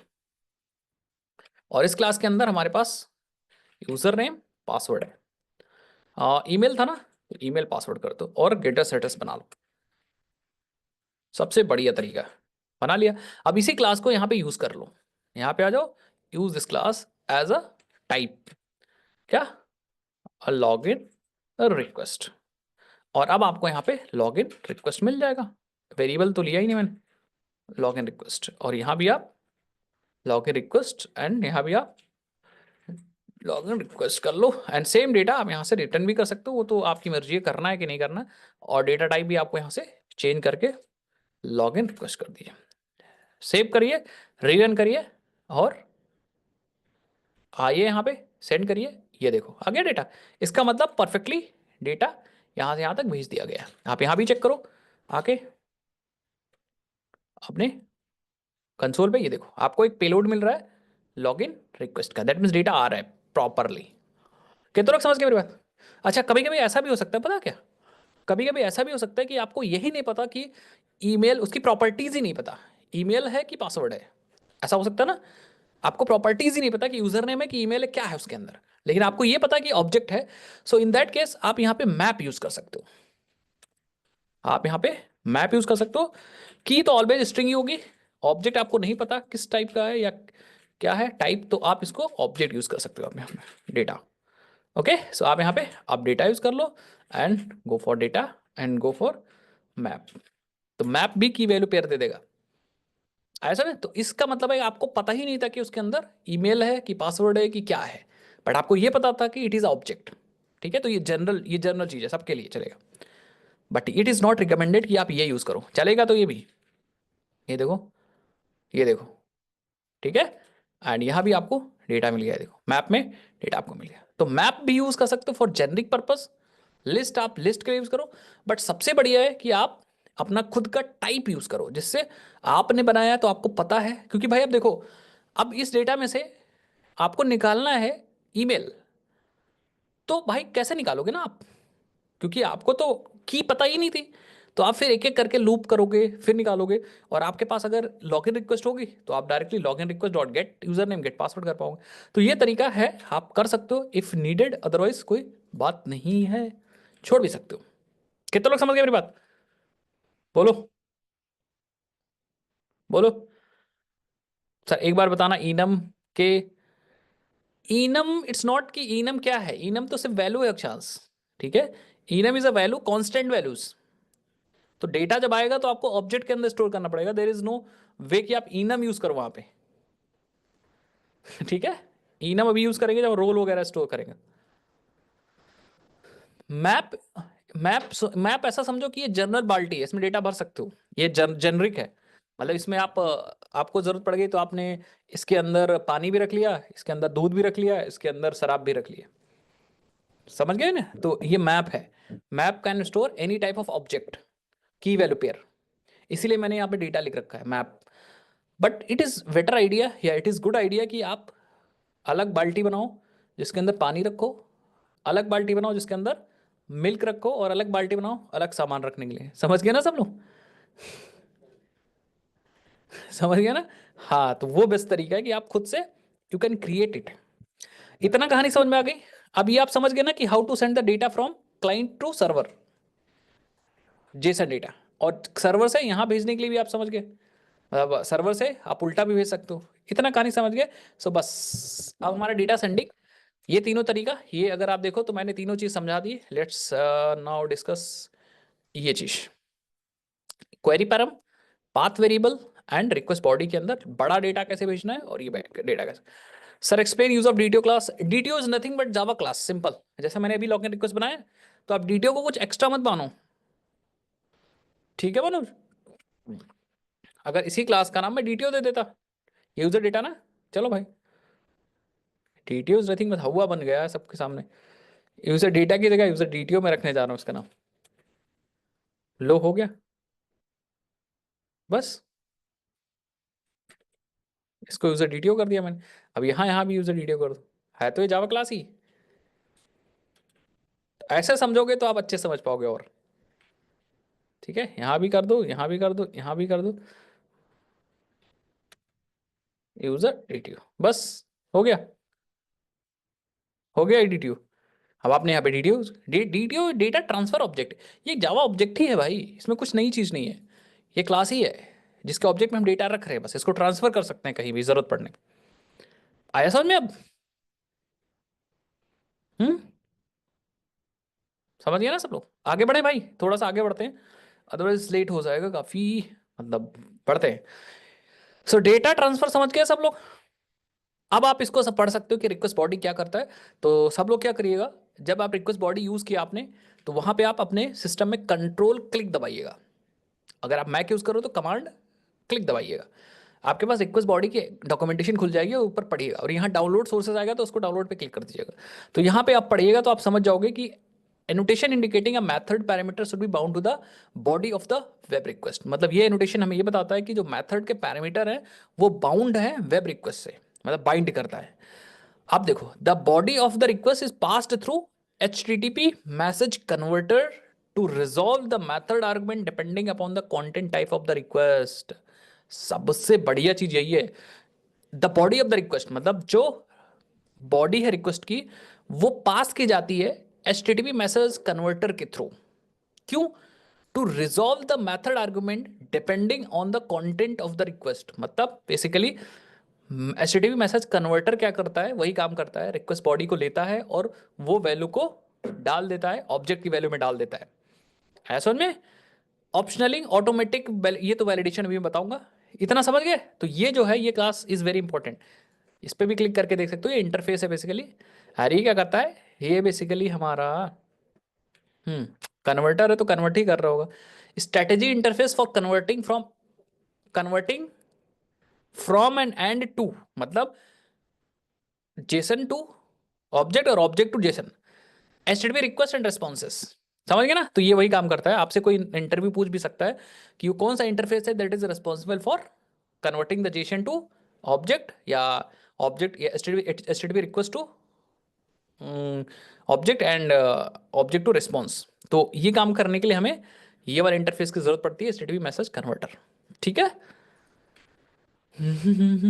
और ये मेथड्स हैं, can read, can write, read हो सकते हैं कि राइट हो सकते हैं।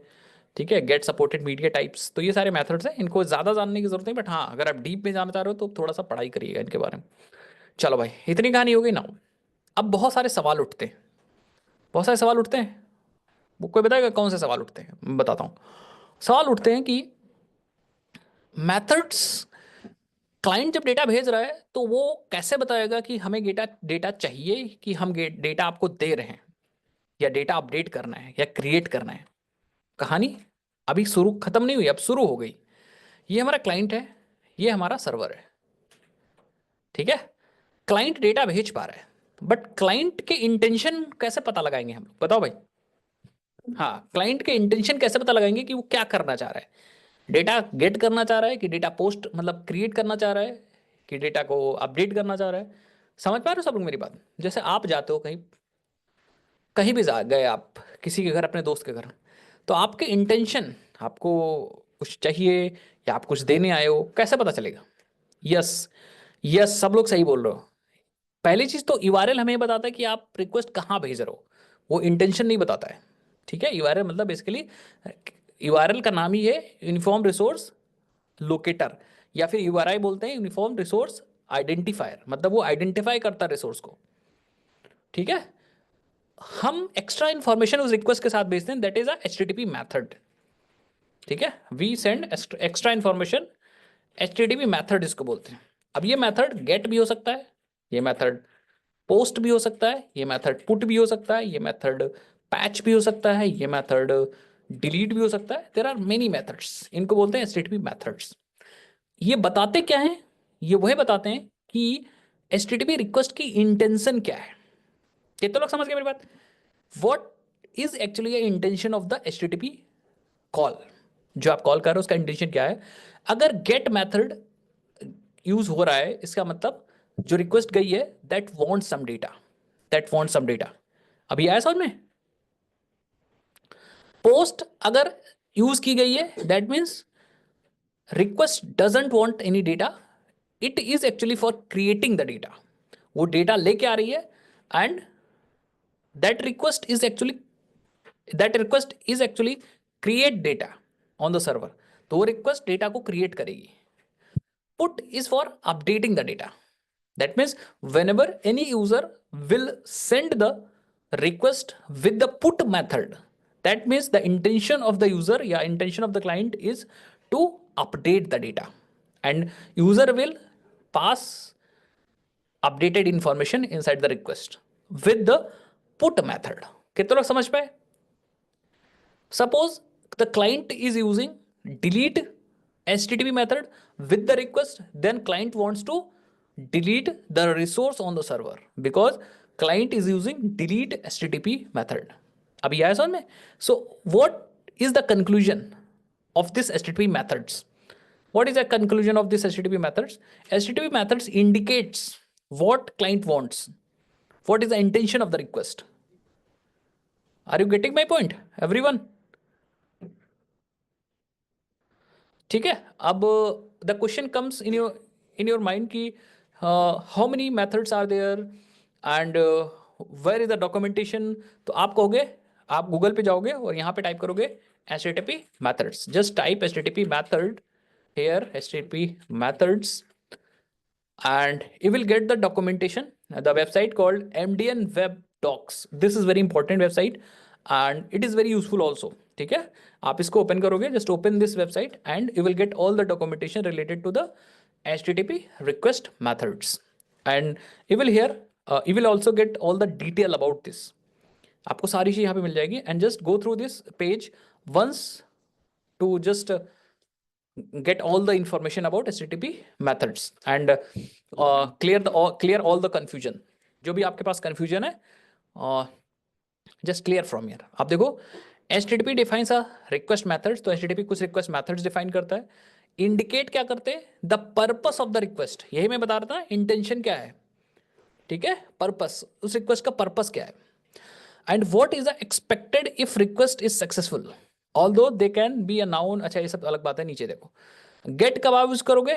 Get method request a representation of specified resource. Get request using get should be only retrieve data, ऐसा में, and should not contain request content. मतलब ये वाली लाइन देखो, अगर get की रिक्वेस्ट है that should only retrieve data. हाँ, जो इंपॉर्टेंट उनको देख लो. एक पोस्ट है, the post method submits an entity. Post data submit करेगी to a specified URL, often causing change in the state और side effect on the server. अब ये थोड़ा सा लैंग्वेज कठिन हो सकती है बट मैं समझा रहा हूँ तो आप समझ लो. मतलब पोस्ट में हम डेटा देंगे और सर्वर पे ये स्टेट को चेंज करेगा, मतलब क्रिएट करेगा बेसिकली रिसोर्स को. पुट में क्या है? Put method replaces all the current representation of target resources with the request content. तो पुट मतलब चेंज करेगा, तो जितनी करंट रिप्रेजेंटेशन उसको बदल देगा, ठीक है, टारगेट से. डिलीट कर रहा होगा. बाकी और भी ऑप्शंस, और भी चीजें हैं. पैच क्या करता है? पुट और पैच में ये अंतर है, पुट सारे सबको बदल देता है, replaces all the current representation. Patch क्या करता है? पार्शियल मॉडिफिकेशन करता है. मतलब 10 चीज हैं, हाँ 10 चीज हैं, तो पुट क्या करेगा? 10 को अपडेट करेगा, और पैच क्या करेगा? इट विल अपडेट सिंगल और 2, पार्शियल अपडेशन करेगा. अभी आया समझ में? हेड भी होता है. Head method ask for the response identical to the get but without response body. तो हेड और गेट में ज़्यादा अंतर नहीं है. हेड में रिस्पॉन्स बॉडी नहीं होती है और गेट में रिस्पॉन्स बॉडी भी होती है, ठीक है. तो ये अंतर है, इनको आप पढ़िएगा. ऑप्शन भी होता है. ऑप्शन सिर्फ कम्युनिकेशन पर्पस के लिए यूज होता है, नो डेटा एक्सचेंजेस. देखो, options method describe the communication options for the target resources. Trace भी होता है. तो इतने सारे मेथड हैं. बाकी कौन से सेफ हैं कौन से नहीं सेफ हैं यहाँ पे देख सकते हो, ठीक है. तो आप देखो यहाँ पे post is not safe because ये डेटा को क्रिएट करता है, तो कोई भी पोस्ट ना कॉल कर ले भाई. So it is not safe for all. जो ऑथेंटिकेटेड है वही डेटा को क्रिएट कर सकता है, ठीक है. कितने लोग समझ गए मेरी बात? तो ये सारे मेथड्स हैं. अब इनका यूज मैं बताता हूं फटाफट. और आर यू ऑल रेडी? इनका यूज कैसे करते हैं बोलो. चलो तो आगे बढ़ते हैं. यस, इनका यूज कैसे करते हैं? पहले क्लाइंट पे चलते हैं. क्लाइंट, यहां पे क्लाइंट क्या कर सकता है? Client can set the method कि हमें ये रिक्वेस्ट जो भेजना है वो कौन सा मेथड यूज करना है. यहां पे आप देखो, आपको ऑप्शन दिख रही है. तो क्लाइंट यहां पे बदल सकता है कि पोस्ट यूज करना चाह रहा है कि पुट यूज करना चाह रहे हैं. जैसे मान लो फॉर एग्जांपल आप क्लाइंट हो, तो आपको क्या चाहिए आप यहाँ पे चूज कर सकते हो. हमें गेट रिक्वेस्ट चाहिए, पोस्ट रिक्वेस्ट चाहिए, मतलब पैच रिक्वेस्ट चाहिए, मतलब किस टाइप की रिक्वेस्ट हमें भेजनी है, just choose is from it. But server पे आप इसका सपोर्ट कैसे दोगे? देखो, सर्वर पे जब आप URL बनाओगे ना, देखो यहाँ पे ये URL बना रहे हो, तो ये जो रिक्वेस्ट मैपिंग है ना, ये 2 पैरामीटर लेता है। ये जो पहली चीज है ना, इसको बोलते हैं हम लोग बाय डिफॉल्ट, अगर आपने दे दिया तब तो वो यूआरएल हो जाता है, but the one thing is called value. ये जो आपने दिया है इट इज अ वैल्यू, पहला आर्गुमेंट, ठीक है। दूसरे आर्गुमेंट में हम यहाँ पे मेथड दे सकते हैं, और ये वही मेथड है, HTTP मेथड। आप इस पे जाके क्लिक करके देख भी सकते हो। ये रहा गेट मैपिंग में, देखो पहला, और ये देखो वैल्यू, ये वैल्यू है, एंड मेथड, ये देखो ये लेता है रिक्वेस्ट मेथड, मतलब रिक्वेस्ट मेथड लेगा। अब रिक्वेस्ट मेथड में क्या क्या आएगा देखो, वही गेट पोस्ट, तो हम यहाँ पे लिख सकते हैं रिक्वेस्ट मेथड डॉट, और मैं कहूँगा पोस्ट। ये देखो अब क्या हुआ, अब ये जो मेथड है it will support this URL, login को सपोर्ट करेगा, लेकिन ये किस मेथड को सपोर्ट करेगा, it will support post method. कितने लोग समझ गए? मतलब अगर आप गेट कॉल करोगे तो एरर आ जाएगी। अब दिखाता हूं, एरर मतलब it will not support this get, ठीक है, मेथड नॉट अलाउड आ जाएगा। तो अगर दिखाता हूं एक बार आपको, शायद मैं दिखा सकूं, तो करूंगा, ये देखो मेथड नॉट अलाउड, क्योंकि ये जो यूआरएल है बैकएंड में आपने बनाया है किस चीज के लिए, पोस्ट के लिए। तो अगर आप यहाँ पे पोस्ट कर दोगे तो चलेगा, लेकिन अगर आप यहाँ गेट कर दोगे तो मेथड नॉट अलाउड। परफेक्ट, समझ गए होगे सब लोग। सेम यहाँ पे हम अगर डिलीट इंप्लीमेंट करना है, सो पास द डिलीट, अब डिलीट ही सपोर्ट होगा। कितने लोग समझ गए मेरे बात? तो रिक्वेस्ट मैपिंग में हम 2 चीज बता सकते हैं, एक तो यूआरएल, दूसरा मेथड। आया समझ में? सो that's why it is important. कितने लोग समझ गए मेरी बात भाई, बोलो।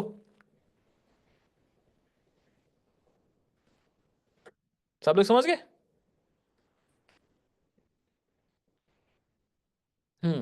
तो ऐसा करके, जैसे फॉर एग्जांपल आप चाहते हो कि, अच्छा बाय डिफॉल्ट गेट होता है, अगर आपने कुछ नहीं लिखा तो गेट हो जाएगा अपने आप ऑटोमेटिक, अगर आपने कुछ नहीं लिखा तो गेट हो जाएगा।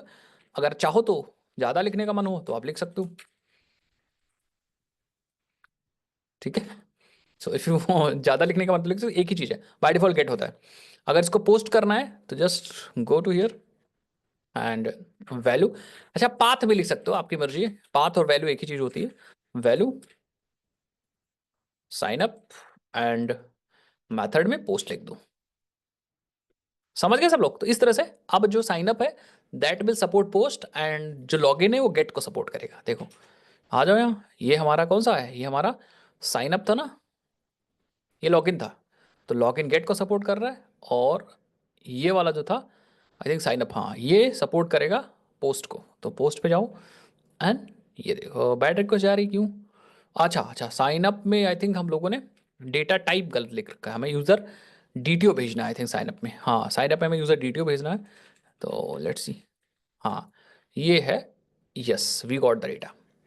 इस तरह से हम लोग मैच कराते हैं टाइप। बेसिकली जब एपीआईज या यूआरएल्स को हम बना रहे होते हैं अपने बैकएंड में, तो हमें ये चीज़ भी बतानी होती है कि कोई उल्टा ना कर दे, कोई रिक्वेस्ट ऐसा ना कर दे, या कोई क्लाइंट ऐसा ना कर दे कि वो गेट भेज रहा हो और डिलीट कर दे डेटा।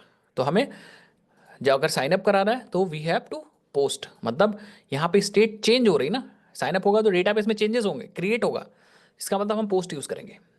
कितने लोग समझ पाए मेरी बात? ठीक है। अब कहानी देखो, कहानी यह है कि ऐसा करके बहुत सारे कॉम्बिनेशंस बन सकते हैं हमारे पास, हमारे पास बहुत सारे कॉम्बिनेशंस बन सकते हैं। देखो हमारे पास कॉम्बिनेशंस बन सकते हैं ना बहुत सारे, हमारे पास कॉम्बिनेशंस बन सकते हैं गेट का, हमारे पास कॉम्बिनेशंस बन सकते हैं पोस्ट का, पुट का, बन सकते नहीं बहुत सारे कॉम्बिनेशंस। हमारे साथ कॉम्बिनेशंस बन सकते हैं डिलीट का, ऐसे बहुत सारे कॉम्बिनेशंस बन सकते हैं।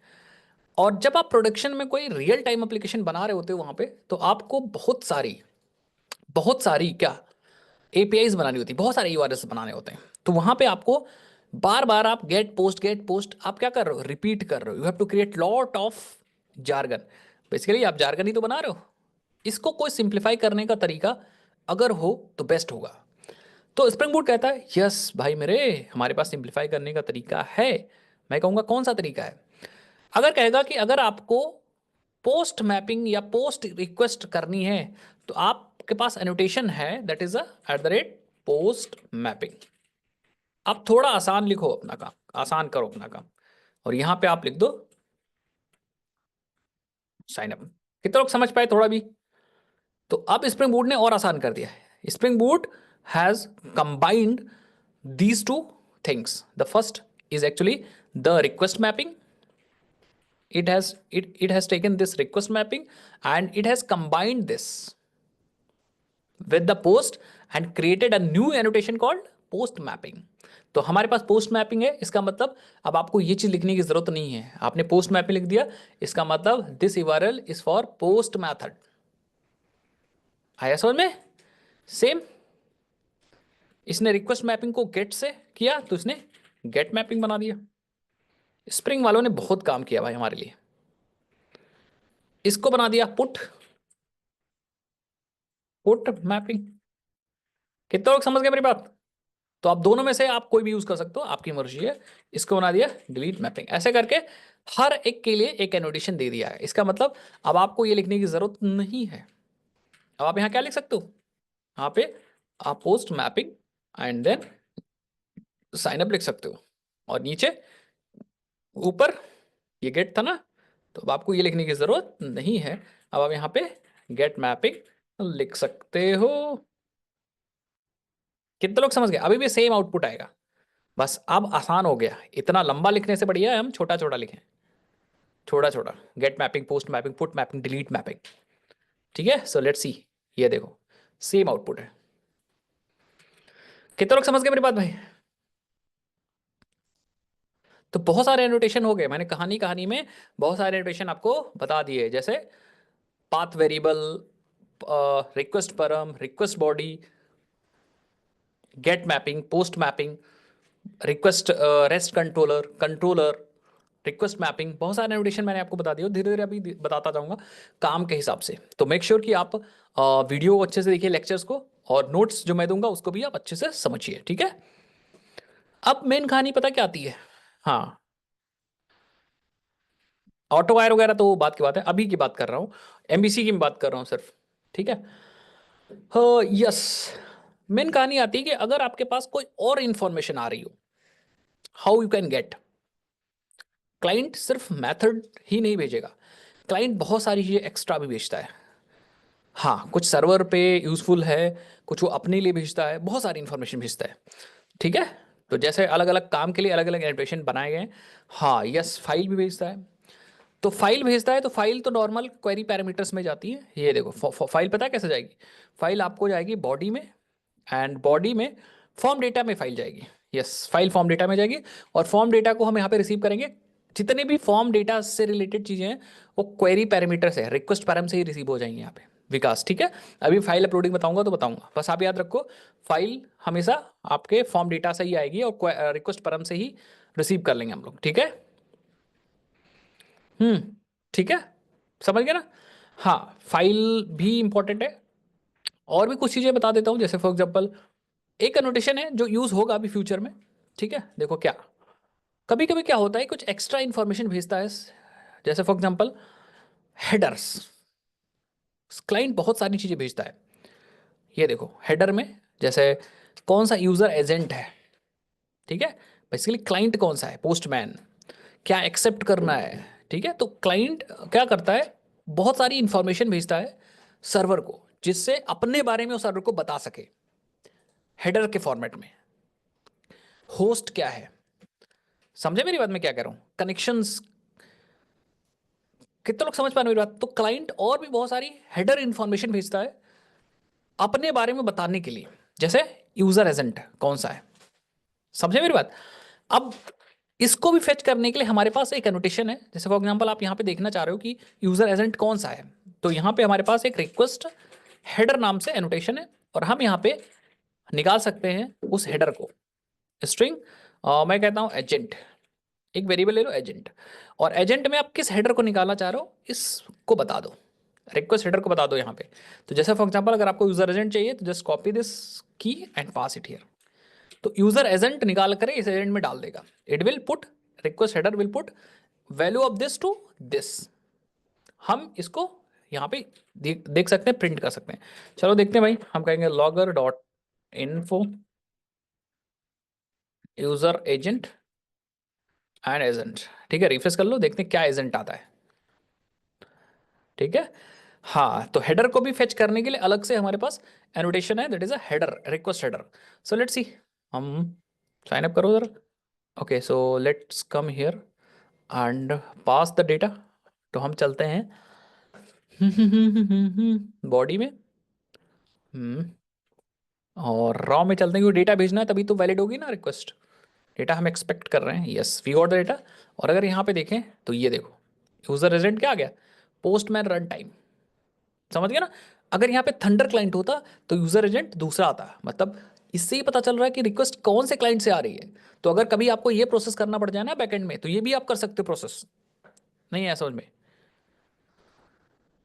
हेडर में बहुत सारी इंफॉर्मेशन अलग अलग भेजते हैं। हेडर में आपको कोई टोकन भेजना हुआ तो वो भेज दोगे। जैसे फॉर एग्जांपल आप हेडर में, हाँ मैं बता देता हूँ, अभी बता दे रहा हूँ। हेडर में जैसे आप कोई टोकन भेज रहे हो, ठीक है, तो आप यहाँ पे सर्वर पे, आप रिक्वेस्ट हेडर में जैसे आप भेज रहे हो टोकन जिसका नाम है ऑथराइजेशन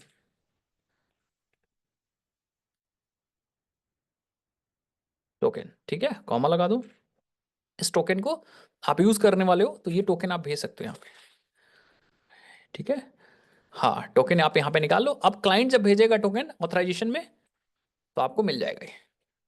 अब ये एक्स्ट्रा इन्फॉर्मेशन है, इट इज़ नहीं कि भैया ये ज़रूरी है, ठीक है, एक्स्ट्रा इन्फॉर्मेशन है। अभी देखो बैड रिक्वेस्ट जा रही है, आई थिंक क्यों जा रही है, अच्छा मतलब ये भेजना ही भेजना है हमें ऑथराइजेशन। ये देखो रिक्वायर्ड रिक्वेस्ट हेडर ऑथराइजेशन, तो हम कहेंगे ठीक है, अपने चलो भाई अपने हेडर में चल लो, तो चल लो चल लो, कहाँ गया, बॉडी नहीं हेडर, और यहाँ पे एक ऐड करो header that is authorization, authorization. और यहाँ पे टोकन एक पास कर दो एबीसी, ऐसा करके टोकन पास करो, एंड फिर से आप आ जाओ बॉडी में and just send it, we got the data. और यहाँ पे देखो ये रहा टोकन आपका आ गया। अब इसका यूज़ कहाँ होगा, यूज़ होगा ना, मान लो क्या होता है, जैसे मान लो मैं पढ़ा रहा हूँ आपको, तो आपने एडमिशन लिया कि नहीं लिया, कैसे पता चलेगा, ठीक है। तो मैंने, जब आप मेरे यहाँ एडमिशन लिए तो मैंने आपको एक टोकन दे दिया, तो वही टोकन हम यहाँ पे एक्सपेक्ट कर रहे हैं इससे, ठीक है। मतलब सर्वर एक टोकन चाहता है तो client can send the token in the header part. किसी भी टाइप का टोकन हो सकता है, इट्स नॉट बेरियर ह्यू, मतलब एक्स्ट्रा इन्फॉर्मेशन भेजा जा सकता है हेडर के फॉर्मेट में। तो मेरा समझाने का मतलब है कि आप हेडर्स को ऐसे निकालोगे, जो एक्स्ट्रा इन्फॉर्मेशन आएगी, जो बॉडी आएगी उसको ऐसे फेच करोगे, क्वेरी पैरामीटर्स आ रहा है उसको रिक्वेस्ट पैराम से फेच करोगे, पाथ वेरिएबल आ रहा है तो पाथ वेरिएबल की यूआरआई पाथ वेरिएबल है तो यूआरआई या पाथ वेरिएबल एनोटेशन की हेल्प से उसको डेटा को एक्सेप्ट करोगे। दैट मीन्स हमारे पास मल्टीपल एनोटेशन है, पाथ वेरिएबल डेटा जो क्लाइंट से आ रहा है, रिक्वेस्ट अगर फॉर्म टाइप का कोई डेटा है तो रिक्वेस्ट परम से आपको निकालना है, अगर आपको बॉडी के अंदर कोई डेटा है तो आपको रिक्वेस्ट बॉडी से निकालना है, अगर आपके पास कोई हेडर है तो हेडर रिक्वेस्ट हेडर से निकालना है। समझ पाए, तो दीज आर द एनोटेशन। क्या कर रहे हैं, use to fetch the data from the request on the server. अभी आया समझ में, बोलो भाई, समझ गए ना। तो ये होती है कहानी हमारे डेटा को भेजना।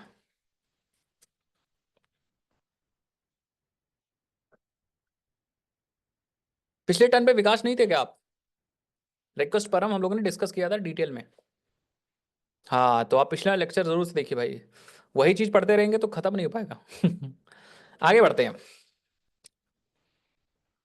एक टॉपिक हम और पढ़ लेते हैं आज। डेटा बाइंडिंग तो पढ़ लिया ना हम लोगों ने, कि कैसे हम लोग रिक्वेस्ट डेटा को बाइंड करते हैं अपने ऑब्जेक्ट से, या बेसिकली कैसे हमारा सीरियलाइजेशन डिसरियलाइजेशन होता है ऑटोमेटिक।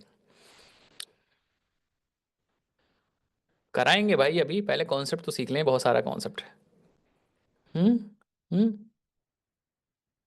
बोलो आप तो।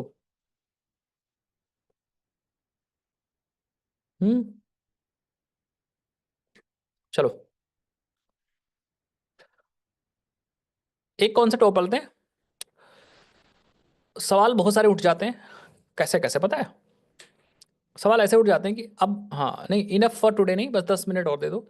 एक कॉन्सेप्ट और पढ़ लेते हैं वैलिडेशन का, उसके बाद हम कल नेक्स्ट चीज़ बताएंगे, तो आपको मैं बताऊंगा, ठीक है। नेक्स्ट चीज़ कल हम लोग, मतलब नेक्स्ट टर्न पे थोड़ा सा प्रोजेक्ट के बारे में बात करेंगे, मतलब बेसिकली अपने इस प्रोजेक्ट को बिल्ड करेंगे हम लोग, ठीक है। इस वाले प्रोजेक्ट को थोड़ा सा बिल्ड करेंगे, फूडी को बनाएंगे और रियल टाइम एपीआईज बनाना सीखेंगे हम लोग, ठीक है। तो एपीआई बिल्डिंग नेक्स्ट क्लास जो होगी वो एपीआई बिल्डिंग की होगी, उस दौरान भी हम बहुत सारे कॉन्सेप्ट सीखेंगे, but next class API building की होगी। We will build the APIs, real time APIs, मतलब हम लोग डेटाबेस भी यूज करेंगे और हम लोग ये भी यूज करेंगे और साथ साथ में एआई भी यूज करना सीखेंगे। ओके, कल नहीं, नेक्स्ट, कल तो नहीं रह पाएगी extra class, this no no no extra class for tomorrow, और नेक्स्ट संडे को मैं देखूंगा, ठीक है, बट अभी तो कल कल नहीं हो पा रही है। हाँ, ये डायग्राम कैसे होगा इसका बताऊंगा, टेंशन ना लो, सब बताऊंगा प्रोजेक्ट में। ओके, तो हम लोग क्या सीख रहे हैं, यस। अब सवाल बहुत सारी चीज आता है, सवाल आता है वैलिडेशन का, कि अब हम डेटा भेज तो रहे हैं, ले रहे हैं, डेटा तो भेज ले रहे हैं, बट हो सकता है कि कोई क्लाइंट गलत डेटा भेज दे, तब आपने फोन नंबर भेज मांग रखा है, हो सकता ना ऐसा, हो सकता ना कि आपने मांग तो फोन नंबर रखा है, अब उसने फोन नंबर 100 डिजिट का भेज दिया, फिर क्या करोगे, डेटाबेस में गया, सेव हो गया, बोलो भाई, हाँ, फोन नंबर 100 डिजिट का हो गया, 12 डिजिट का, 15 डिजिट का, that means that data is actually invalid data, and the system, हाँ, सिस्टम में वो डेटा नहीं आना चाहिए हमारे बैकएंड के सिस्टम में, so that data can be rejected, वो डेटा रिजेक्ट हो सकता है data, and it's not can be, it's must be, क्योंकि that data is actually invalid data. समझ पाए मेरी बात, yes, so we have to validate that data. अब सिर्फ ये फोन नंबर के साथ ही नहीं होता है, the validation is applied for many या on every specific data, either you are accepting username or you are accepting email, password, age, मान लो एज आप एक्सेप्ट कर रहे हो और इस एज आपकी 100 से ज़्यादा हो गई, तब बताओ भाई, कोई हो सकता है, अब किसी ने भैया कोई साढ़े बंदे ने 100 से ज़्यादा एज डाल दिया तो प्रॉब्लम हो जाएगी ना, that's why validation is very important. और अभी वैलिडेशन हम सर्वर साइड पे देख रहे हैं, क्योंकि हम सर्वर साइड की कोडिंग देख रहे हैं ना, सर्वर साइड की कोडिंग कर रहे हैं, तो इसलिए हम सर्वर साइड की ही वैलिडेशन चेक कर रहे हैं, देख रहे हैं। अब देखते हैं कैसे सर्वर साइड की वैलिडेशन हमें करनी होती है और कैसे हम करते हैं। तो सब लोग फिर से 10 मिनट के लिए आप अच्छे से आंखें खोलिए और स्क्रीन पे सब लोग देखिए, ठीक है, स्क्रीन पे सब लोग देखिए। सो हम लोग यूज करते हैं यहाँ पे हाइबरनेट या बीन वैलिडेटर, बीन वैलिडेटर, ये जो एक लाइब्रेरी है, दिस विल हेल्प अस, या this will help us to validate the beans, ठीक है, वो हमें एक्चुअली जावा के ऑब्जेक्ट्स को वैलिडेट कराने में हमारी हेल्प करती है। अब इसको हाइबरनेट वैलिडेटर भी हम लोग बोलते हैं। पहले आपको डिपेंडेंसी लगानी है, I think put the bean validator dependency, कैसे करना है, हो डिपेंडेंसी डिपेंडेंसी, तो आपको यहाँ पे आना है पॉमडेट एग्जाम्पल में, सब लोग आ जाओगे ना, और यहाँ पे आपको डिपेंडेंसी में लगाना है यहाँ पे स्प्रिंग बूट, स्प्रिंग बूट देख दो भाई, मुझे याद तो है, yes, spring boot starter validation, ये वाली डिपेंडेंसी आपको लगानी है। दिस विल फेच या this will put all the required jar files that is required for actually validation purposes, तो वो सारी आपके इस प्रोजेक्ट के अंदर डाल देगी। मैं आपको दिखाता हूँ अभी, टेंशन ना लो, सब यहाँ पे आ जाओ, आप देखोगे तो यहाँ पे आपको मिल जाएगा वैलिडेशन से रिलेटेड, ये देखो हाइबरनेट वैलिडेटर मिल गया आपको, ठीक है, तो यही वैलिडेटर आपको चाहिए था, ठीक है। अब प्रोसेस कैसे करना है, जस्ट चेक इट आउट, ठीक है, आप यहाँ आ जाओ, एंड आपने ये कर लिया, इतना काम कर लिया ना आपने, वैलिडेशन लगा लिया, अब आपको क्या करना है, you have many different types of, many different types of what, annotations, ठीक है, now apply validation annotations to bean, bean बोले तो, या फिर हाँ जावा बीन, या जो भी आपको बोलना है, बेसिकली आप अपनी क्लास पे लगा दीजिए, या जो पेलोड आप ले रहे हो उस पेलोड की जो क्लास है उस पे लगा दीजिए, ठीक है। कौन कौन से एनोटेशन है, बहुत सारे एनोटेशन है, जैसे कुछ बता देता हूँ, नॉट एम्प्टी है, आप चाहते हो कि हमारा डेटा ब्लैंक ना हो, नॉट एम्प्टी लगा दो, ठीक है। इन आपके पास यहाँ पे ईमेल है, फॉर ईमेल वैलिडेशन पर्पसेस, आपके पास यहाँ पे साइज़ है, ठीक है, साइज़ के लिए कि हमारा जो मतलब रिक्वेस्ट में डेटा आना चाहिए उस किस साइज का होना चाहिए। सो देर आर मेनी, मैं बताता हूँ यूज़ करके, फिर आप देखिए। तो आप दूसरे स्टेप पे कर रहे हैं, पहला स्टेप हो गया हमारा, दूसरे स्टेप पे चलें, तो हम चलते हैं अपने इसी यूज़र डीटीओ को ही वैलिडेट करते हैं, नेम को यहाँ पे। तो हम यूज़ करेंगे यहाँ सबसे पहले नेम पे क्या लगा देते हैं, नॉट एम्प्टी, ब्लैंक ना रहे भाई। और ये आ कहाँ से रहा है, Jakarta dot validation dot constraint dot not valid, तो ये जकार्ता से आ रहा है, लेटेस्ट जकार्ता। अगर आप पुराना यूज करोगे तो जावा एक्स, ठीक है। अब आप लोग कहोगे सर बार बार पुराना क्यों बताते हैं, मैं इसलिए बताता हूँ क्योंकि बहुत सारे ऐसे लोग हो ना इस बैच में, या जो मुझसे पढ़ रहे हैं, हो सकता है बाद में कोई वीडियोस देख रहा हो, तो बहुत सारे ऐसे लोग हैं जो हो सकता है उनको पुराने प्रोजेक्ट पे काम करना मिल जाए, समझ गया ना, हो सकता है पुराने प्रोजेक्ट में मिल जाए, तो वहाँ पे जहाँ जहाँ जकार्ता है वहाँ वहाँ जावा एक्स होगा। अब नॉट एम्प्टी जब होगा, मतलब ब्लैंक नहीं हो सकता, तो यहाँ पे आप मैसेज दे दोगे अपना कि भैया अगर एम्प्टी हो गया तो क्या मैसेज आए, तो यहाँ पे लिख सकते हो नेम इज रिक्वायर्ड, ठीक है। अच्छा, साइज पे भी लगा सकते हो, साइज कि भैया जो साइज होनी चाहिए वो मिनिमम, जो यूजर का नाम होना चाहिए 3 कैरेक्टर होना चाहिए, उससे कम नहीं होना चाहिए, और मैक्सिमम होना चाहिए वो यूजर नेम, ऑब्वियस ये बात 20 से ज़्यादा नहीं हो सकता। अगर इसमें से कुछ गलत होता है तो मैसेज आना चाहिए साइज मस्ट बी, ऐसा करके लिख सकते हो, या put the valid user name length, length. Otherwise अगर और आपको थोड़ा मीनिंगफुल देना है तो यहाँ पे लिख सकते हो क्या, name must be between between 2 and 20 characters. ऐसा आपने देखा होगा जब आपने प्रोजेक्ट्स वगैरह या फिर आपने कहीं रियल टाइम एप्लीकेशन यूज़ किया होगा तो वहाँ पे पता चलता है। फिर एज, एज में भी ऐसे दे सकते हो कि भैया ये जो है इसकी साइज होनी चाहिए, क्या होनी चाहिए इसकी साइज, ऑब्वियस सी बात है कि मैक्सिमम ये 2 ही डिजिट का होना चाहिए, ऐसा दे सकते हो ना। मैक्सिमम 2 ही डिजिट का होना चाहिए, ब्लैंक नहीं होना चाहिए, इसमें भी दे सकते हो, साइज दे सकते हो आप, देख सकते हो कि नहीं देख सकते हो, तो इसको भी नॉट नॉन एम्प्टी कर दो, ऊपर वाला ही कॉपी कर लो, नॉट कट कॉपी कर दो, एंड यहाँ पे एज भी कर दो, एज रिक्वायर्ड, ठीक है। और साइज में क्या है कि मिनिमम साइज इसकी जो होनी चाहिए वो मिन, नॉट मैसेज, मिन जो होनी चाहिए कम से कम कितनी साइज, एक हो, और मैक्सिमम 2 हो, क्योंकि भैया कोई 2 से ज़्यादा, 99 से ज़्यादा नहीं मैं ले रहा हूँ, ठीक है। तो यहाँ दे दूंगा 9, सॉरी हाँ 2, एंड मैसेज दे दूंगा इन वैलिड एज, ठीक है। ऐसे करके आपके पास ईमेल है तो just put the email here, and email validation अपने आप से कर लेगा, और यहाँ पे आप लिख सकते हो इन वैलिड ईमेल। इसी तरह पासवर्ड में भी आप दे सकते हो, पासवर्ड में भी पासवर्ड रिक्वायर, और बस पासवर्ड रिक्वायर दे दो, ठीक है। तो इस तरह से कितने लोग लिख लोगे भाई, बताओ कितने लोग लिख लोगे आपने, जो ऑब्जेक्ट आप एक्सेप्ट कर रहे हो ना उस ऑब्जेक्ट में आके यहाँ पे वैलिडेशन आराम से लगा लेना। कुछ एडवांस वैलिडेशंस भी लगा सकते हो, जैसे फॉर एग्जांपल आपके पास कोई कस्टम, यस आकाश, अगर आपके पास कोई कस्टम एनोटेशन या कस्टम वैलिडेशन रूल है तो आप उसको रेगुलर एक्सप्रेशन के फॉर्मेट में लिख करके एंड अप्लाई, या use this pattern, use this pattern, yes, and यहाँ पे अपना रेजेक्ट्स बता दो, यहाँ पे अपना पैटर्न दे दो, it will check for this password कि ये पैटर्न फॉलो हो रहा है कि नहीं हो रहा है, ठीक है। अभी मैं करके भी दिखा दूंगा। If you want you can create some extra annotation, custom annotation बना सकते हो अपना वैलिड फाइल नाम से या किसी नाम से, ठीक है। मैं अभी वो सब भी करके दिखाऊंगा, कोई टेंशन ना लो, ठीक है पक्का। अब हम इसको टेस्ट करते हैं, चलाते हैं। तो अभी इसमें एक दो काम और करना है, तो मैं कहूँगा ठीक है इतना तो हो गया, इतना स्टेप्स हो गया। अब हमने ये अप्लाई कर लिए, सारे वैलिडेशन अप्लाई कर लिए। अब हमें क्या करना है, now we have to validate, हमें चेक करना है इसकी वैलिडिटी।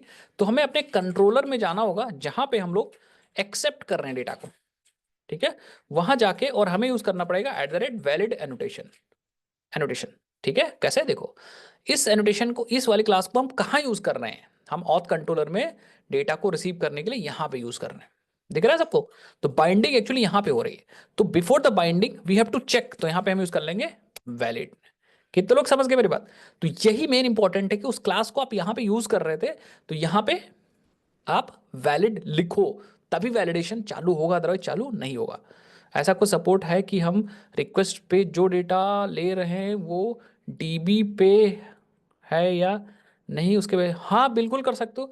कस्टम एनोटेशन जब स्वरूप लिखोगे तो वहाँ पे आप अपना लॉजिक लिख सकते हो, ठीक है। मतलब you can fetch the data from dB और फ्रॉम द नेटवर्क एनीवेयर। तो कस्टम लॉजिक आपको वहाँ पे पूरा फंक्शन लिखने का मिल जाएगा मेथड, तो वही मेथड एक्चुअली कॉल होगा, समझ गए। तो वहाँ पे आप कर सकते हो, ठीक है। समझ गए मेरी बात। तो अब हमने यहाँ पे वैलिडेशन अप्लाई कर दिया बेसिकली। तो अब क्या होगा कि जब भी जो डेटा आप भेज रहे हो उस डेटा को जब भी इसके अंदर डाला जाएगा बेसिकली, जब डीसीरियलाइज होगा तो it will check with all these annotations जो आपने यहाँ पे वैलिडेशंस लगा रखे हैं, वो सारे चेक होंगे। और अगर कोई भी वैलिडेशन फेल हो जाएगा तो वो उस मैसेज के साथ रिस्पॉन्स या एरर आ जाएगी, उस मैसेज के साथ एक्सेप्शन जनरेट हो जाएगी, ठीक है। हाँ, कवर करेंगे। कितने लोग समझ गए इतना मेरी बात, ठीक है। 3 स्टेप्स में मैंने कर दिया, 3 स्टेप्स से मैंने यहाँ पे चीजें कर दी है। ये तीनों स्टेप्स एक बार अच्छे से देखो, और कितने लोग कर लोगे, बोलो भाई। How many of you can follow these steps to validate. हाँ, अब आपको क्या करना है, बस you don't have to do anything, अब आपको कुछ भी करने की जरूरत नहीं है। वैलिडेशन अप्लाई हो चुका है, इतना इजी है।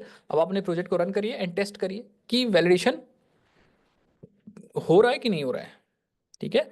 तो हमने यहाँ पे रन कर लिया है।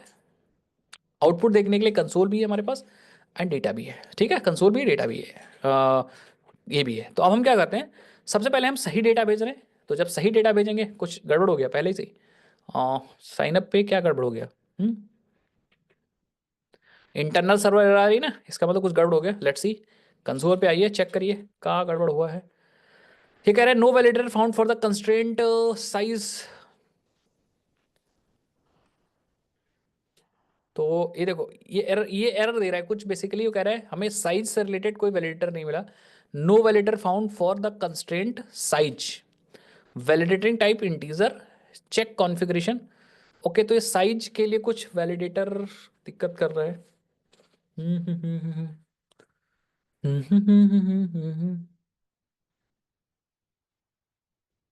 एज पे हम लोगों ने क्या लगाया यार, एज एज पे चेक करो जरा। एज पे हमने साइज लगा रखी ना, तो मिनिमम मैक्सिमम तो दे रखा है, साइज का कोई वैलिडेटर नहीं मिल रहा है। डिपेंडेंसी, डिपेंडेंसी हम लोग ने सही लगाई है क्या यार। हम्म मुझे तो लगता है मैक्स नहीं लेता है ना शायद। नहीं, मैक्स लेता है भाई, अदरवाइज यहीं पे एरर नहीं आ जाती नेम में। इंटीजर के लिए कुछ गड़बड़ा रहा है। ये जो साइज है, दिस इज फॉर स्ट्रिंग, समझ गया ना। This size is for string, इसीलिए मिनिमम और मैक्सिमम। तो एक बार यहाँ पे चेक भी कर लो। Yes, it is applied on supported type of sequence, collection and map. समझ गए। तो ये जो साइज है उसको हम कलेक्शन पे अप्लाई कर सकते हैं, हाँ, सीक्वेंस पे और मैप पे। तो आप देख लीजिएगा कभी ऐसे दिक्कत हो। तो हमारे पास साइज के लिए क्या है, लेट्स सी, कोई है हमारे पास और। ना ना, लेंथ तो मुझे लगता, हाँ यस, आई थिंक लेंथ है क्या। हम्म हम्म हम्म हम्म हम्म हम्म हम्म, हम्म, हम्म। एक बार लेंथ है हमारे पास, देखते हैं, ट्राई करते हैं। एक बार लेंथ यहाँ पे देखो, तो इस पे क्लिक करके देखो भी, डाउनलोड करो जरा। देखो, validate the string is between, ये भी एक्चुअली स्ट्रिंग को ही वैलिडेट करेगा, ये आ रहा ना यहाँ पे, validate the string is between minimum और मैक्सिमम। तो मुझे लग रहा है ये भी काम नहीं करने वाला है। हाँ यस, मिन से हो सकता है काम। Let's try. तो आप लोग की भी हेल्प चाहिए होती है, क्योंकि मुझे याद नहीं रहता। मिन भी है देखो, मैक्स में भी है, मैक्स भी है, मिन भी है, ठीक है। तो मिनिमम ले लेते हैं कितना, मिनिमम ले लो, वैल्यू मिनिमम हमारी एज 18 होनी चाहिए, otherwise minimum value required is 18, और मैक्सिमम भी होगा फिर तो, value 99, message maximum, maximum value required is 99। Let's try, एक बार इस पे क्लिक करके देख भी लो, आप चेक कर लो। द, हाँ देखो, the annotation elements must be number. तो मुझे लग रहा है सही हो जाएगा ये। तो ऐसे ऐसे ऐसे ऐसे, अब आओ चेक करो, शेयर करो। अभी कुछ गड़बड़ हो रहा है, तो let's see. No validator found for the constraint not empty, okay, not empty for age. Okay, तो ये नॉट एम्प्टी भी सेम इंटीजर के लिए नहीं है, नॉट एम्प्टी बिल्कुल ये स्ट्रिंग के लिए है। तो मैं कहूँगा ठीक है भाई, काहे परेशान कर रहे हो मुझे। कोई कह रहा है सर 18+ वेबसाइट बना रहे हो क्या? मैं वेबसाइट बनाना सिखा रहा हूँ, आप 18+ बनाओ चाहे 20+ बनाओ। ठीक है actions? चाहे 100+ बनाओ। ठीक है, so we send the data and proper हमारे पास डेटा यहाँ पे आ चुका है, ये देखो। ठीक है, अब वैलिडेशन चेक कैसे होगा, how we can check the validation is working और नॉट। तो हम डेटा अब गलत पास करने जा रहे हैं। ठीक है, we are going to pass the wrong data, we are going to send wrong data, yes. तो अब पहले हम इस नाम को ब्लैंक पास कर रहे हैं एंड हम सेंड कर रहे हैं, और यहाँ पे बैड रिक्वेस्ट आ गई। समझ गए क्यों? क्योंकि ये जो डेटा है it is not good, it is not good data, because this data is not following the rule that you have defined on the server. Understand? So this data is actually not qualifying all the rules. इसलिए यहाँ पे bad request आ रहा है, 40400 bad request, server could not understand the syntax. अब अगर आप यहाँ पे आओगे तो देखोगे तो आपको यहाँ पे एरर मिलेगी, और एरर का नाम है method argument not valid exception.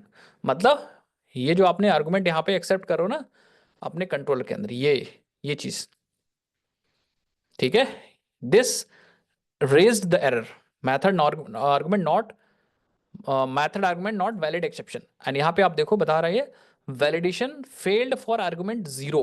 तो ये जीरो आर्गुमेंट के लिए वैलिडेशन फेल हो गया। और आप देखोगे यहाँ पे तो बता रहा है पेलोड जो हमारा यूजर डीटीओ है, ठीक है, एंड ठीक है यहाँ पे देखो field error in user DTO. तो यूजर डीटीओ के फील्ड में एरर आ रहा है, किसमें? नेम के, नेम रिजेक्ट हो गया, बेसिकली नेम रिजेक्ट हो गया। ठीक है, नेम रिजेक्ट हो गया। और यहाँ पे देखो ये मैसेज भी आपको दिखाई देगा, मैसेज क्या है, मैसेज आगे चलोगे ये देखो मैसेज आ रहा है, नेम इज रिक्वायर्ड, है समझ में, ये एक्चुअली मैसेज है। हाँ बस आई थिंक यस, एक और एरर आ रहा है कि नेम मस्ट बी बिटवीन 2 और 20। ऑब्वियसली बात, आपने नहीं दिया तो 2 से कम था ना, तो ये वाला भी मैसेज आपको मिला है। तो 2 ही आपको एरर मिले हैं। मैसेज पोस्टमैन पे नहीं आएगा, you have to handle that exception. ये जो एक्सेप्शन आ रही है ना, कौन सी एक्सेप्शन, कौन सी एक्सेप्शन आ रही है भाई, ये देखो ये वाली एक्सेप्शन आ रही है, मैथड, ये कहाँ गया, ये method argument not valid exception, ये हमें हैंडल करना पड़ेगा। एंड हमें देन यहाँ पे उसका एरर सेंड करना पड़ेगा। समझ गया? सो ये ऑटोमेटिक नहीं होगा, we have to learn the exception handling and then we have to, yes we have to handle that exception. बस आपको ये पता होना चाहिए कौन सी एक्सेप्शन हमें हैंडल करनी है। ठीक है, सेम। अब मैं क्या करता हूँ, यहाँ पे मैं एक 2 कैरेक्टर में पास करता हूँ और मैं सेंड करता हूँ। अब आप देखोगे यहाँ पे तो सेम एरर आएगी, बट इस बार सिर्फ आएगी, ये देखो इस बार आएगी सिर्फ ये वाली एरर, साइज, ये वाली देखो, थोड़ा सा समझने में दिक्कत हो रही, बट आपको सिर्फ एक ही मैसेज मिलेगा, ये नेम मस्ट बी बिटवीन 2 और 20 कैरेक्टर्स। आगे का कुछ नहीं आगे, क्योंकि अब हमने पास कुछ तो पास कर दिया। समझ गए सब लोग? तो इस तरह से हम लोग काम कर सकते हैं। अगर हम सब चीज़ सही पास करेंगे, जैसे फॉर एग्जांपल हमने 2 और 10 के बीच में कुछ हमने पास कर दिया, यहाँ पे सपोज हमने पास कर दिया अक्षांश, अक्षांश के SHANSH जो भी है, मतलब लिख दो एंड आप देखो गॉट दैट। अब एज में भी देखो, एज 25 पे चल रहा है, बट अगर एज मैंने 16 कर दिया, you will see yes bad, मतलब नहीं गया फिर से। और आप देखोगे यहाँ पे फिर से method argument not valid exception, और फिर से यहाँ पे मैसेज आया होगा कि मिनिमम वैल्यू रिक्वायर्ड इज 18, मतलब कम से कम हमें 18 चाहिए। अगर कोई कर देगा इसको 100, फिर से एरर आ जाएगी, देखो मैक्सिमम वैल्यू रिक्वायर्ड इज 99। कितने लोग समझ गए मेरी बात?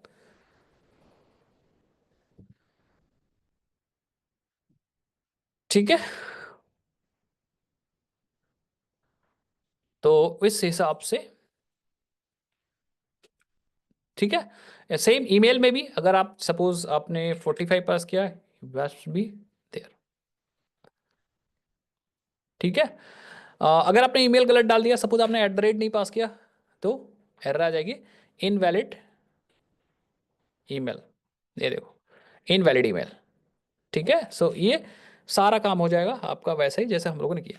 अब इसको प्रॉपर कैसे भेजेंगे, that comes in another chapter of the course. मतलब अब हम लोग नेक्स्ट पढ़ेंगे कि कैसे हम इसको प्रॉपर मैसेज के फॉर्मेट में भेजेंगे, जो कि नेक्स्ट रन पे हम लोग एपीआई डिजाइनिंग में सीखेंगे। ठीक है, तो इसमें हमें दो चीज पढ़नी पड़ेगी। The first one is exception handling, exception handling,